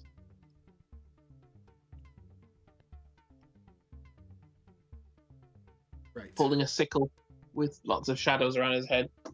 I'm also looking for the card.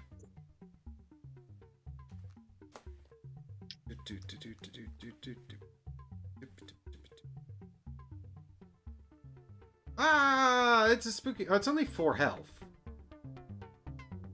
Yeah, but... Reveal card 4.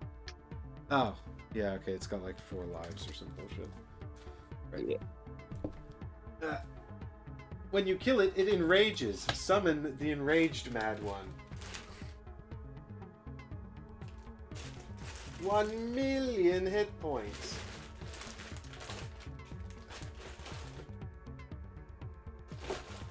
Quickly, Chris, talk about strategies while I search for this piece. I think if we hit it really hard with our swords and hammers and wheels, for some reason, it'll die.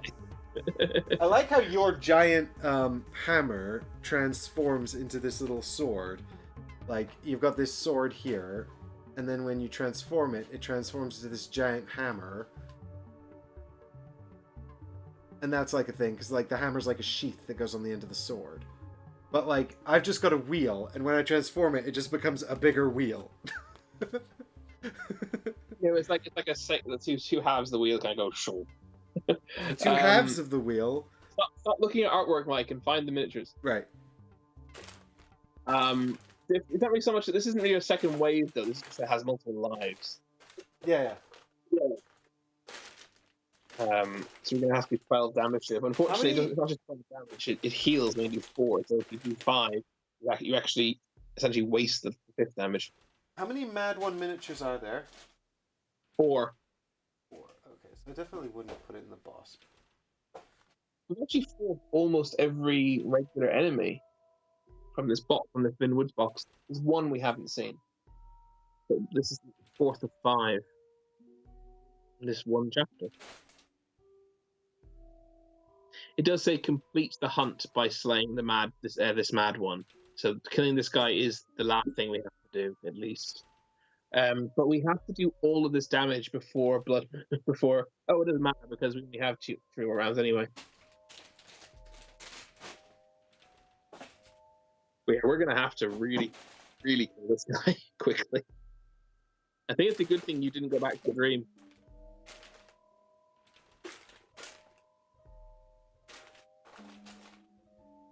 Sickle slash and overheat or sickle slash and sickle combo. So he's either going to do medium slow or medium fast. I'm gonna find his card here. Do you find the mini? Nope, I still can't find it. I'm searching everywhere and I can't find it anywhere. I just thought I'd share his card with the people at home while I look for this mini. I can't find one of the cards for our last game. It's here somewhere. I don't know why I did it. I wonder if I fell down here. These guys aren't even. Oh, here he is. He's not actually very big.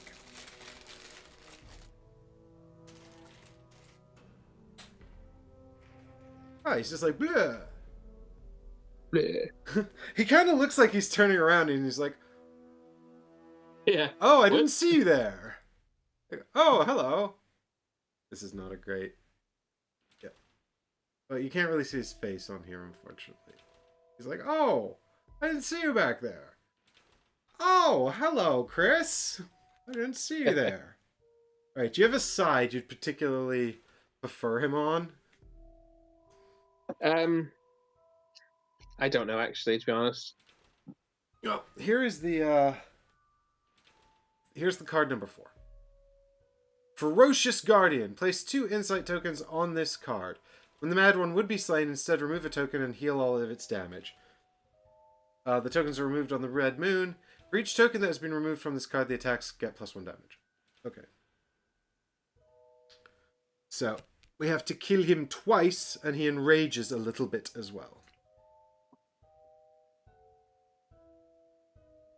Yeah, just going to do more and more damage. We basically have to kill him pronto. We've got 2 rounds to do it, but I think, I don't know, with only 4 health... let's have a look and see what his behavior is. So, what we've got here is, he's got one side that has Sickle Slash, which is just a basic with 2 things on it. We've got another side that says Overhead Cleave, which is a big attack with stun on it. That sucks. Ability Madness. The hunter must discard 1 card or suffer frenzy. If the hunter is already frenzied, the Mad One blocks some damage for each insight token collected this chapter. Flip another. What was that? If the hunter is already frenzied, Mad One blocks 1 damage for each insight collected this chapter. Flip another enemy action. The Madness ability kind of sucks.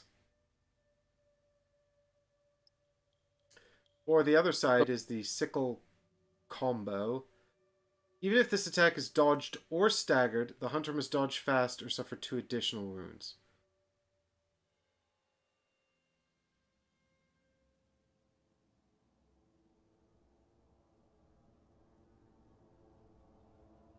Yep. I think, given your dodge ability, we probably almost certainly want him on the slow side.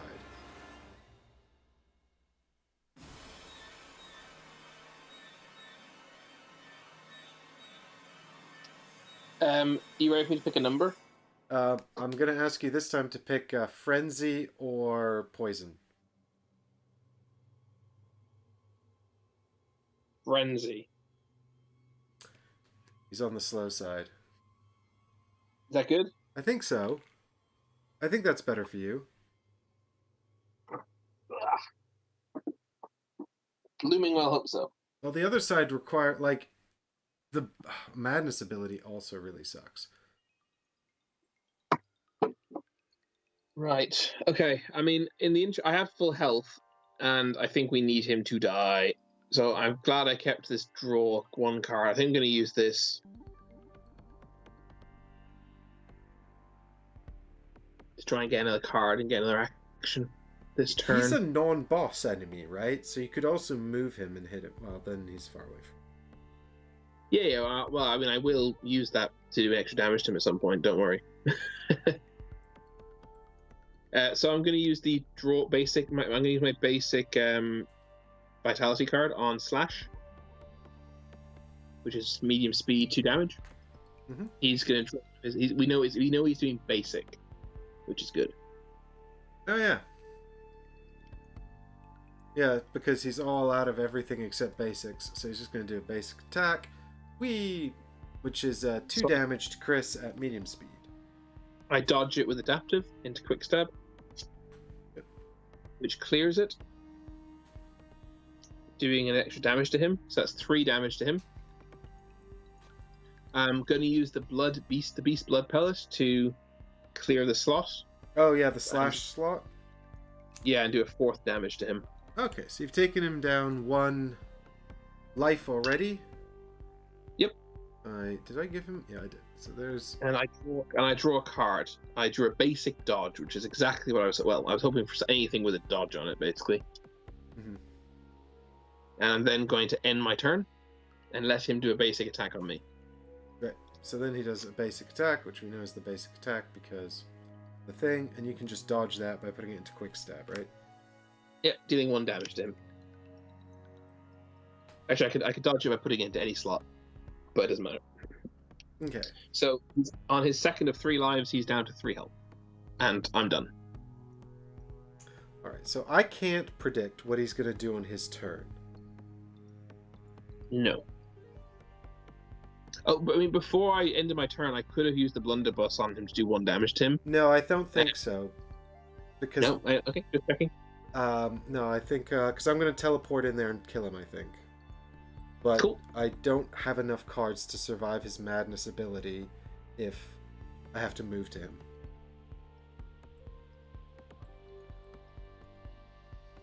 No, he'd move back into the space. He'd still be in the same spot. Oh, would it's he? Just... Yeah, because I do it before I end my turn. So he can either, and we knew everything that happened, because we knew it was coming up. It's just a matter of, do you want him to be on 3? Do you want him to be on 2 health or 3 health? Oh, 2 health then, for sure. Oh, yeah, then I'll use that beforehand, which Okay. knocks him back, deals damage to him. Then I end my turn. He moves into the space, and everything happens. And then he attacks me. I dodge it, dealing a 2nd damage to him. Great. Cool. Yeah, You're moving into space. Yeah, because I forgot that he would move back into your space, or I wasn't cognizant of it. Okay, so I can give up the bolt. I mean, I'm gonna have to give up the Bold Hunter's Mark to get the hell out of here, because this is a nightmare. Yeah.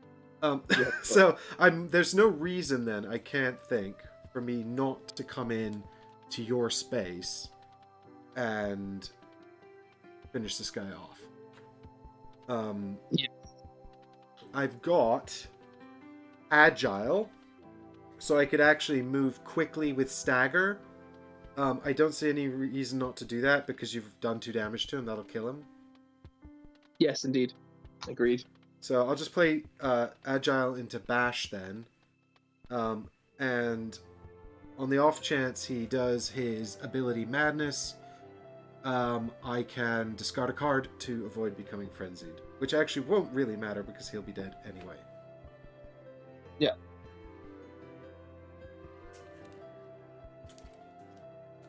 Oh, see, we had like 3 rounds left. We definitely could have saved this survivor.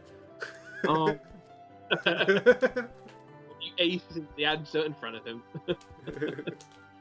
And it was tasty, yum yum. Antidote. Mmm, strawberry. Chewable. I love strawberries, but I don't like strawberry flavored things. So I don't think I'd like a strawberry flavored antidote. What about if it was chewable Dark Soul shapes? Dark Souls shit. Yeah, like the antidote shaped like Dark Souls characters. I still wouldn't enjoy the strawberry artificial strawberry sweetie flavor. Alright, so what's this guy gonna do then? He's gonna do a special, which is slow. And it's not immune to stagger. So he is staggered but also killed before he can do that. Yeah, so he loses another life. Ugh. And now you have to kill him one more time. Oh shit! I didn't realize that. That's fine. It's fine, yeah. I assumed that's why I'm gonna heal worried. 1 because of my my on attack. Yes, indeed. Oh, it's not fine. Is it fine? It's fine. Ish. Maybe it's not fine. If he draws a basic, it's fine. Yeah, if he draws a basic, it's fine. Oh, he has 3 lives. Good. Do it. Basic. You could also run away to the dream, and then I have to kill him. Oh no, then that's it. No, then we lose. No, you have no choice. You have to try it. You have to. Yeah, basically, it comes down to this: if he kills you, it's game over. You need basic, or he only has 1 special left. No, And that's the only. he's got 1 special and 1 ability. Ability is It's fine. Oh, it flips another one. yeah. Ability. Wait, does it? It does, yeah. Yeah. So ability madness is bad. So there's Yeah, 1 more special in there and 3 Yeah, basics and an ability. So Oh wait, do you still have? You've lost the Cephicas, haven't you? yeah, ability flipping a second card though is fine. What I mean is, wait, he blocks 1 damage for each insight collected this chapter, which is 2, right? No, but the problem is he kills you if he gets a special. Yeah, but what I'm saying is, I'll have a card to discard. Well, the thing is, he would also. The thing is, if I didn't have a card to discard for madness, his madness ability, then if he drew ability, he would also become unkillable. But because I have a card to discard, that's fine. Yeah. So the fact is, basically, ability we can deal with. So basically, it's No, it's fine. He only blocks a damage for each insight if you're already frenzied. There's a comma, not a full stop there.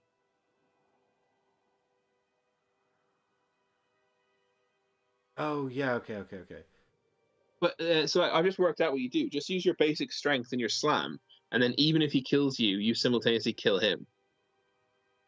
Yeah. So I just use basic. Yeah. So the only question here is: do you get 3 blood echoes to spend, or 0 blood echoes to spend at the end of the mission? That's the only. Dun dun dun dun dun dun dun dun dun dun dun dun dun dun dun dun dun.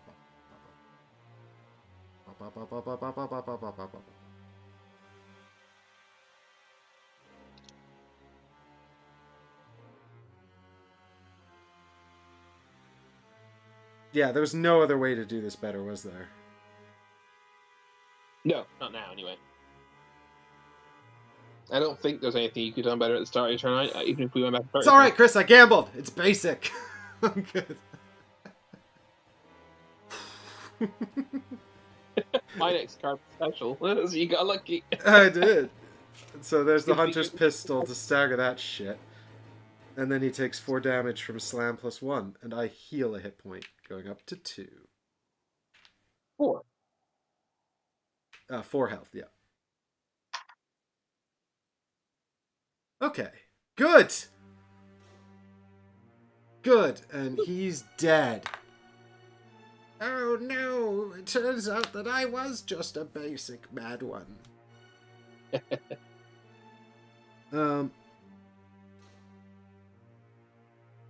And then reveal card 3. No, we've done that. Which card are we on? Good card 5. Thank you. reveal the next card, obviously. Hidden entrance. Distribute 1 Blood Echo and the Carol Rune Blood Moon among the hunters. Well, I'm having the Blood Echo. No, I want it, even though I have to immediately discard it. Yep. Sorry, my camera's decided it doesn't want me to read the text on the bottom here.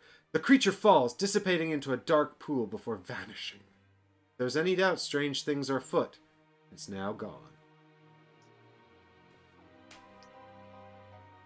It doesn't actually say we completed the mission, but I assume we did. Wait, yeah, it does say. It does say, complete the hunt by slaying this mad one, right? Yeah. Although, it would be nice to have a little bit more, fanfare. Yeah. Like, Yeah, I like a card that's like, after that, you finally found the thing in the, Carol Rune Blood Moon. I can't find it. Oh my god, I can't open this. There we go. Carol Rune Blood Moon. I've got Moon, and I've got Blood Rapture.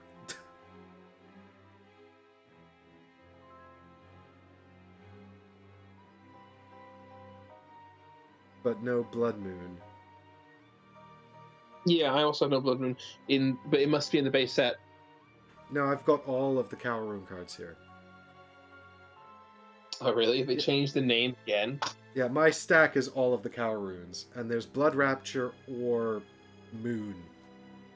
So we had this problem, do you remember? Yeah, there was one that was called Corruption, and they called it something else. Yeah, and I did find FAQ stating that was the way. So I assume it's either the Moon or it's the other one that you just mentioned. Do you just have the ones from this set? Yeah. Which one's in there? Is it Blood Rapture or Moon? Neither. Neither? Yep. The 3 in here are Guidance, Beast, and Hunter. Ah, they must have meant Beast, but spelt it Blood Moon.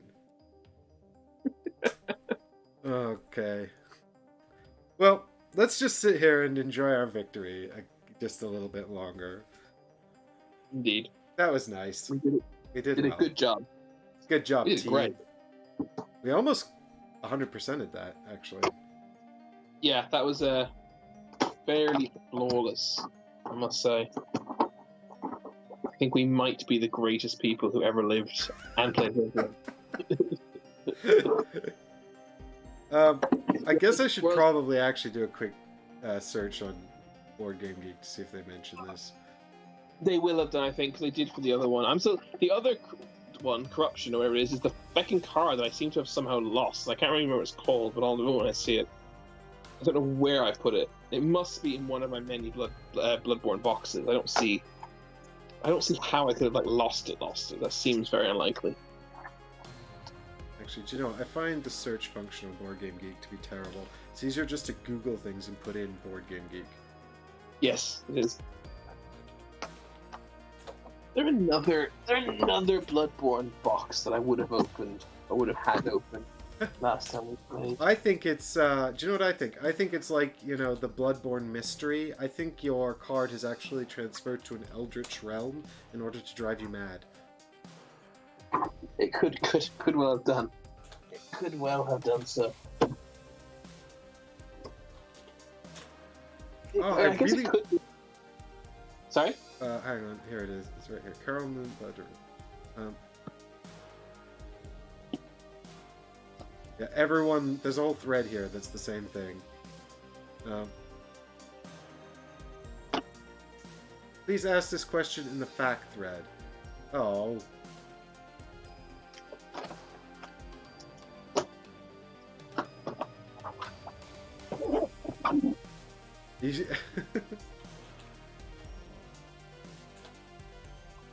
Yeah, we're the most humble people and modest people who ever lived as well. Don't forget it. Ah, thanks. I was far too modest to make that claim, but I appreciate you pointing it out. Oh no, I didn't make the claim. I just read it off of chat. Yeah, I was speaking to Matt Lewick. Thank you. Matt Lewick. 17. I don't need glasses. I'm just really far away from the screen. There's nothing in my boxes with that name, blah, blah, blah.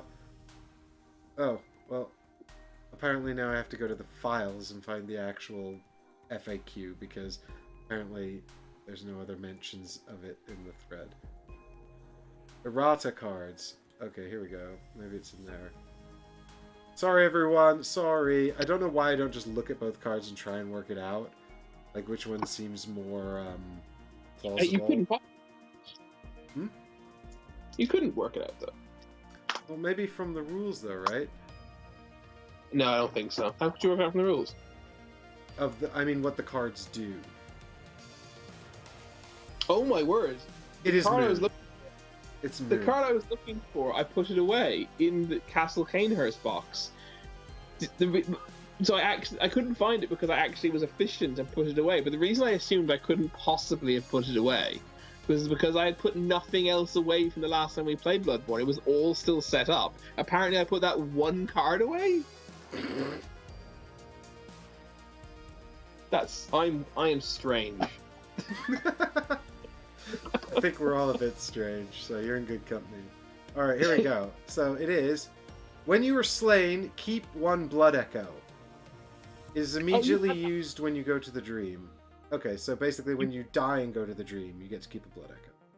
You had that at one point before, I believe. I don't think so. I feel like you're misremembering our last playthrough, but... I possibly had that when I played with Deborah then. Possibly. So that's from the base set then, is it? I guess so. Because you said it wasn't in the Forbidden Woods deck. Yeah, well, they have symbols on them to show. Oh, on the back? No, in the back somewhere. Where are they? Oh yeah, they have little symbols on the bottom in the middle. Yes, it's from the base set. What's it called? Moon, yeah? Yeah, Calroon Moon. Calroon Moon. I found it. Do you particularly want that? Because I was just thinking as someone who takes damage a lot, maybe I'll have it, but I don't think... You could... I don't think it's massively better for either of us, and you've managed to make a small but reasonable argument because you take damage from one of your abilities, so yeah, take it. I think, well, because you've got the dodges, right? So you're less likely to sort of have a bunch of damage stacked up, so it's just less risky, I think. Yeah, no, I think it's fine. That's perfect. Cool! Well, I mean, the counter-argument would be I also got the blood vial, so now I have all the sort of persistent equipment, and it'd be better to share it, maybe, but... Well, you have one of each, and you can have two. We can have two of each, so it's. I don't think it's an issue yet. Cool. You also are going to have one extra upgrade card, I believe, because I'm one ahead of you, and I have gotten one, but you've gotten three, so you're going to go one ahead of me now. Oh no! I was serious when I meant I took that last blood echo too. So you know, I only enjoy this game when I'm super more powerful than you. we distribute the rune and the blood echo between us. So if you get the rune, I have to get the echo. Great. Well, you can have the rune, so I can discard the echo. Do you want to buy a card first, or shall I? Let's see. Do I want any of these? I don't particularly want any of those, whereas you do. But of course, you do have more to spend. I only really want invigorating, but I'm quite happy to take a defensive and a leaping as well. So maybe I'll just go first. Yeah, you go first. All right, cool. All right, so I'll spend one, and I'll take invigorating, and we'll replace it with swift, +1 damage, +1 speed. That's like great for everybody. Yeah, swift is awesome. What I'm gonna do? It's great for both of us. Marginally better for you. Yeah, because I think I have generally slower stuff. I only have 2 normal speed. Out of my 6 attacks, 4 of them are slow. Well, why don't you buy that straight away? Huh?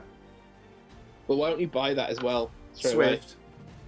away? Yeah, I mean, if I'm going to have it, I should buy it now, I think. Well, I was thinking I could buy... I might... Well, yeah, okay. It's up to you. I'll take it. Don't listen to me if you don't want to. It's fine. I do want it, though. Like... Just fucking massive normal attacks, like a normal attack where that I can boost to 6 damage. That's pretty gross. Yeah, it's insta kill most things.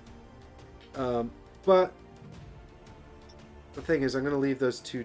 Defensive is also good for me because it blocks out enemy damage, which I can then, take damage. It sort of makes that less bad. Or even Those two defensive, definitely going to get the opportunity to buy one if you want. Yeah, but I'm just thinking about clearing it so you have more options. Because now I've got one left. If I buy Swift, I'll have one left. But if you buy Swift, yeah, you need to replace the last one if you're doing that. Yeah, what I'll do, I think, is my second one will be a defensive, which I'll replace now, and then I can buy a Swift or see what... I don't know, see what this is. Okay. Oh, it's another Agile. Oh. Which one's Agile? Is that the one you bought, is it? Yeah, it's the one that increases speed with stagger on it. Oh, here it is.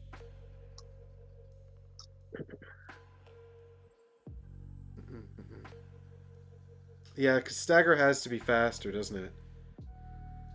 Yes. So, do I take Agile or Swift?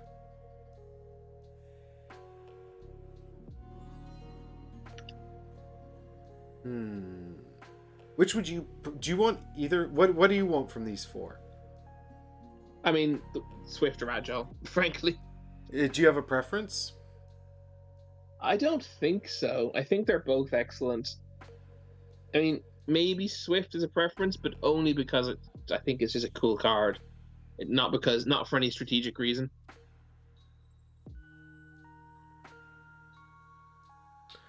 Well, I think Agile works well with my bash, so I'm going to take Agile and I'll let you have Swift. I mean, obviously, more damage is great but the thing is, I think with most enemies, the difference between 5 and 6 is pretty marginal. Sure. Yeah. Let's see what else comes up anyway, I guess. So the final new card is Tactical. This is a dodge card. Attack or dodge a +1 speed. Oof. Is that good for you? I think it might be. Actually, that does kind of... I mean, this would be great for you because it would let you sort of dodge and it would combo with the clear slot thing and you could dodge really, really fast. On the other hand, it'd be good for me because it would make like my inability to dodge like less problematic. Because I could actually maybe do a dodge. The only thing... On the other hand, I'm not really doing a dodge build, so I don't know. Yeah, well, the reason I am doing a dodge build, and here's the other thing. I didn't use my slow side once in that entire game because I was so scared of having only slow attacks. Mm-hmm. I'm not used to it like you are. If I had that card, it means I could dodge at medium speed, even on this side of the board of my trick weapon. Yep, I think this card works for you in multiple ways, whereas all it does is sort of marginally help me. Yeah, in that case, I'm having it. Yeah. So can you replace that then for the round for next game's marketplace? Yep. The new card is Second Wind. Oh, this is the one when you use it for a non-attack action heal too. Yeah. That could be good for you. Yeah, I would quite like that. We're getting a much better spread of things, and we're getting a few cards we haven't seen before from last, which is nice. Very much enjoying that fact. I like, so I've got Sardenberg Jr. Hello. Thanks for joining in the chat right for the end of the stream. Yeah, I've enjoyed I think our marketplace has been really good, actually. I feel like I'm sort of building towards a cool sort of situation here. Well, we've also gotten so many upgrades. Like, we got 7 for you and 6 for me, is it? Something like that, yeah. Yeah, 6 for me. And 7 for me, yeah. In the first adventure. That's crazy. In a way, that's almost better than saving time to do the final insight thing, maybe. Yeah. Right. I need to choose what I'm losing. I think I'll probably choose a dodge because, as I said, I don't want 7 dodges or. Let me see. So many dodges, yeah. I'm just laying mine out here as well. I gotta figure this out. I've got a lot of basic dodges in here. Yeah, I have 5 dodges. So I'm gonna lose a basic dodge. I find like I said, half my deck being dodges is just too many. So I think 5 is a sweet spot, even for a dodge build, which I am making. Dodge build with 2 really slow attacks. Yeah. So, yeah, there we go. So there's your deck all set up. I've got to take out 3 here, so the thing about defensive is that I also really like the draw 1 card, and it was enormously helpful in that round where I killed everyone. Being able to draw extra cards. So, I mean, I'll take out another basic stagger to make room for my second agile. I think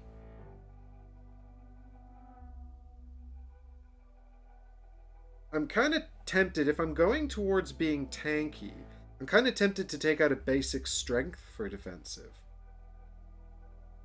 Yeah? Well, because... I mean, you've got other ways of buffing attacks. Well, that's what I mean. Like, I can take 2 damage to add 2 damage. So actually, defensive essentially lets me add that damage without cost, sort of. I don't know if you can block the 2 damage that you're inflicting on yourself. No, but, you know, if I'm blocking 2 damage from an enemy, I'm essentially reflecting it. Yeah, sure. Yeah, cool. I think it works. Sort of. So I'll take out a basic strength and add defensive. And then finally, invigorating. I'll just take out a basic dodge to add that, I think. Yeah, that makes the most sense. Cool. I mean, I think I only had about 7 or 8 upgrades by the end of the last campaign. Oh, Chris, but playing with the basic deck's boring. I want to get to the point where I'm taking out upgraded cards that I don't like as much. That will happen a bit, I think, this campaign, potentially. Yeah, it might. Right. I think in anticipation for our next stream, I don't think I'm going to bother putting this game away. I think I'll just leave it set up. The luxury of having a Geek and Son? Geek and Son, yeah. It is quite a luxury, I must say. Well, I mean, this game, I had Bloodborne set up since the last time we streamed, unbeknownst to me. I hadn't realised, I'd forgotten I hadn't put it away. Because usually if we end the stream late and I'm going to have dinner or whatever, I sometimes leave it and then put it away the next day. But I obviously just completely forgot. Well, there was about 2 weeks of us planning to do more Bloodborne, and then things just kept kind of getting in the way. Yes. My schedule, I've been doing a lot of extra shifts lately. But this week, not so much. Which is quite nice. Well, we're at it again, folks. We're off on another hunt. And we've got 2 more chapters of the Den of Vipers to do. And then we've got... Well, we might do a PvP mission. There might be another bonus chapter we can do. And we will, of course, do the Hunter's Dream as well, again, at the end. So...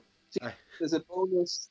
I guess we can't do the bonus Forbidden Woods chapter. That would seem strange. I think that's meant to be in other campaigns. We could have a second crack at the Forbidden Castle Canehurst. Sorry, not Forbidden. The Forsaken Castle Canehurst bonus chapter. We didn't manage to complete that one. And the good thing about bonus chapters is they're the one type of chapter you can fail and not end the whole campaign. Mm-hmm. And then we obviously have Hunter's Dreams too at the end. I don't know if there's any other. I think it's only because Canehurst and Forbidden Woods are the 2 big box expansions. I think they're the only ones that come with interquill, so to speak, bonus chapters. So I don't know if there's another one. I'm just gonna have a quick look here. There's the Forsaken Castle. What's the Chalice dungeon? Oh, that's like the random dungeon, right? They're the standalone missions, yeah. Totally standalone, which we can also do one of at some point.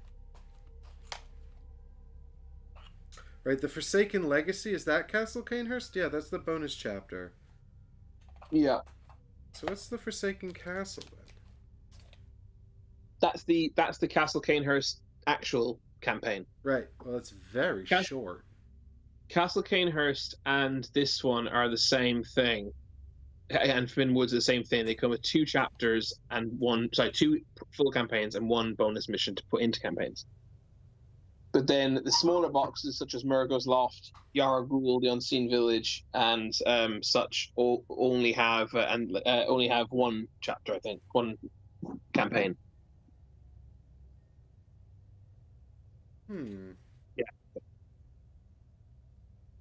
But anyway, we at least we can try. I'd be happy to try Forsaken Castle Canehurst again. We didn't see but several of the enemies in that. Some of these only seem to have. So I'm just looking at Queen's Legacy. I don't know what that is, but it doesn't seem to have a chapter 1. It's just got a chapter 2 and a chapter 3. I don't know how that works. It'll work. Don't worry. There'll be some. But yeah, thanks so much, guys. Everyone's been very nice, saying the stream was really enjoyable. Thank you so much for sticking with us, guys. Our rambling banter got us to the end of the thing in the end. Yeah, I really enjoyed this. I think it's probably the favorite of all the games we've streamed. It's the one I enjoy playing the most, I must say. There's mysterious connections, which says this mission can be added to any chapter. If the chapter does not include the Yusefka's Clinic tile, take it and add it to the deck. That's forbidden. That's the Forbidden Woods one. Yeah, but it's like its own separate thing. It's just one card. That's a mission that can be added to a chapter. Oh, okay. It's just like, now you've got this mission, and if you find Yusefka's Clinic, you can just do it. Huh. So you just shuffle her tile into whatever chapter, and then you just do that. So her clinic can even be in the woods. Is it not? I don't know these things. You can get to it from the woods. That's a whole thing. But yeah, that was good. I don't know anything about that. But I think we'll wrap it up here, and we'll be back at some point for more Bloodborne. So if you're not subscribed to the channel, make sure you do that so you don't miss it. Turn on those notifications. And we'll be back. We'll be back next time, and I'll be back shortly for another stream soon. So I think we'll hopefully be able to stream next Bloodborne next week. But the week after that, I don't think we'll be able to. Why is that, Chris? Because we're going to. I can't think of something. Because I'm going to go see a musical with Michael. Oh yeah, that's right. That's on Tuesday, though, isn't it? No, that isn't Wednesday. That's Wednesday. 2 weeks today, I'm going to be seeing a musical with Michael, so I can't possibly stream with you. God damn it. The joke here is we're going to be at Essen. We're going to be at Essen. So if you guys are at Essen... Michael and I are going to a musical on the Wednesday night. Yeah, he is actually... Michael and Chris are off to see Starlight Express on the Wednesday night when we're at Essen. But if you're around at Essen... I guess let me know. Leave a comment down below or something. Maybe I'll try to organize something. They're not doing the meet and play this year that we did last time in 2019 when we were there, so we can't do that, unfortunately. We could do an impromptu one, I suppose. Could we? Could we put something together? Yeah, maybe I'll. Well, I'm due a Patreon update soon, so which I'm gonna be writing tomorrow, I think, actually. So. I will mention it there, and if you're a patron of the show, then you can check it out, or you can read that for just $1 a month, and then you can check it out. And also, the other thing is that what a great deal! Also, order now will also throw in a set of steak knives. Sorry, I was trying to be that the assistant on the marketing channel, you know. Yeah. Terms and conditions apply to the steak knives. The terms are you won't get them, and the conditions are under any circumstance. The conditions are that you have to be aged over 115 to apply for the steak knives. You have to have been a patron for 115 years. Years, yeah. 115 months, is that even doable? I'm not sure. That's still a decade. I have to be running a Patreon for a decade for that to happen. If you're a Patreon for a decade, I'll send you steak knives. You don't want someone coming back in 10 years demanding their steak knives. They're expensive. Like, I'll find one really cheap one. I'll send you one super cheap steak knife. No, it's the condition is that it's a steak knife meeple, so it's a tiny wooden one that you can use in a game. As being sarcastic about what great value for my point of my joke, but actually after Essen, Mike is of course going to have to write up a blurb like he did for UKG, and that was good value. That was a very good what would you call it? It's not a review. What would you call that? Sort of I guess it was sort of like game summary. It was sort of a blog entry almost, wasn't it? Yeah, I mean it was review-like. I gave some opinions. It summed up everything we saw at UKG, and it was very, very good. And I'm assuming Mike's going to do it again for Essen, so that is well worth paying $1 a month for. I will do that again after Essen. So, if that sounds interesting to you, please do check it out. That's our preferred way to support the show, and we really do appreciate everything we get in that regard. And a big thank you to all. I know there's a bunch of Patreons in the chat. A big thank you to all of you guys. Thank you so much for continuing to support the show. And here are the end credits to honor our Patrons. Thanks everybody for watching, and we'll see you all in the next video. See you next week. And no, Jonathan, the steak knife doesn't come with steak. Sorry. The steak knife doesn't exist, Jonathan. It would come with... Yeah, none of it exists. It's all in an eldritch realm designed to drive Chris mad. Bye!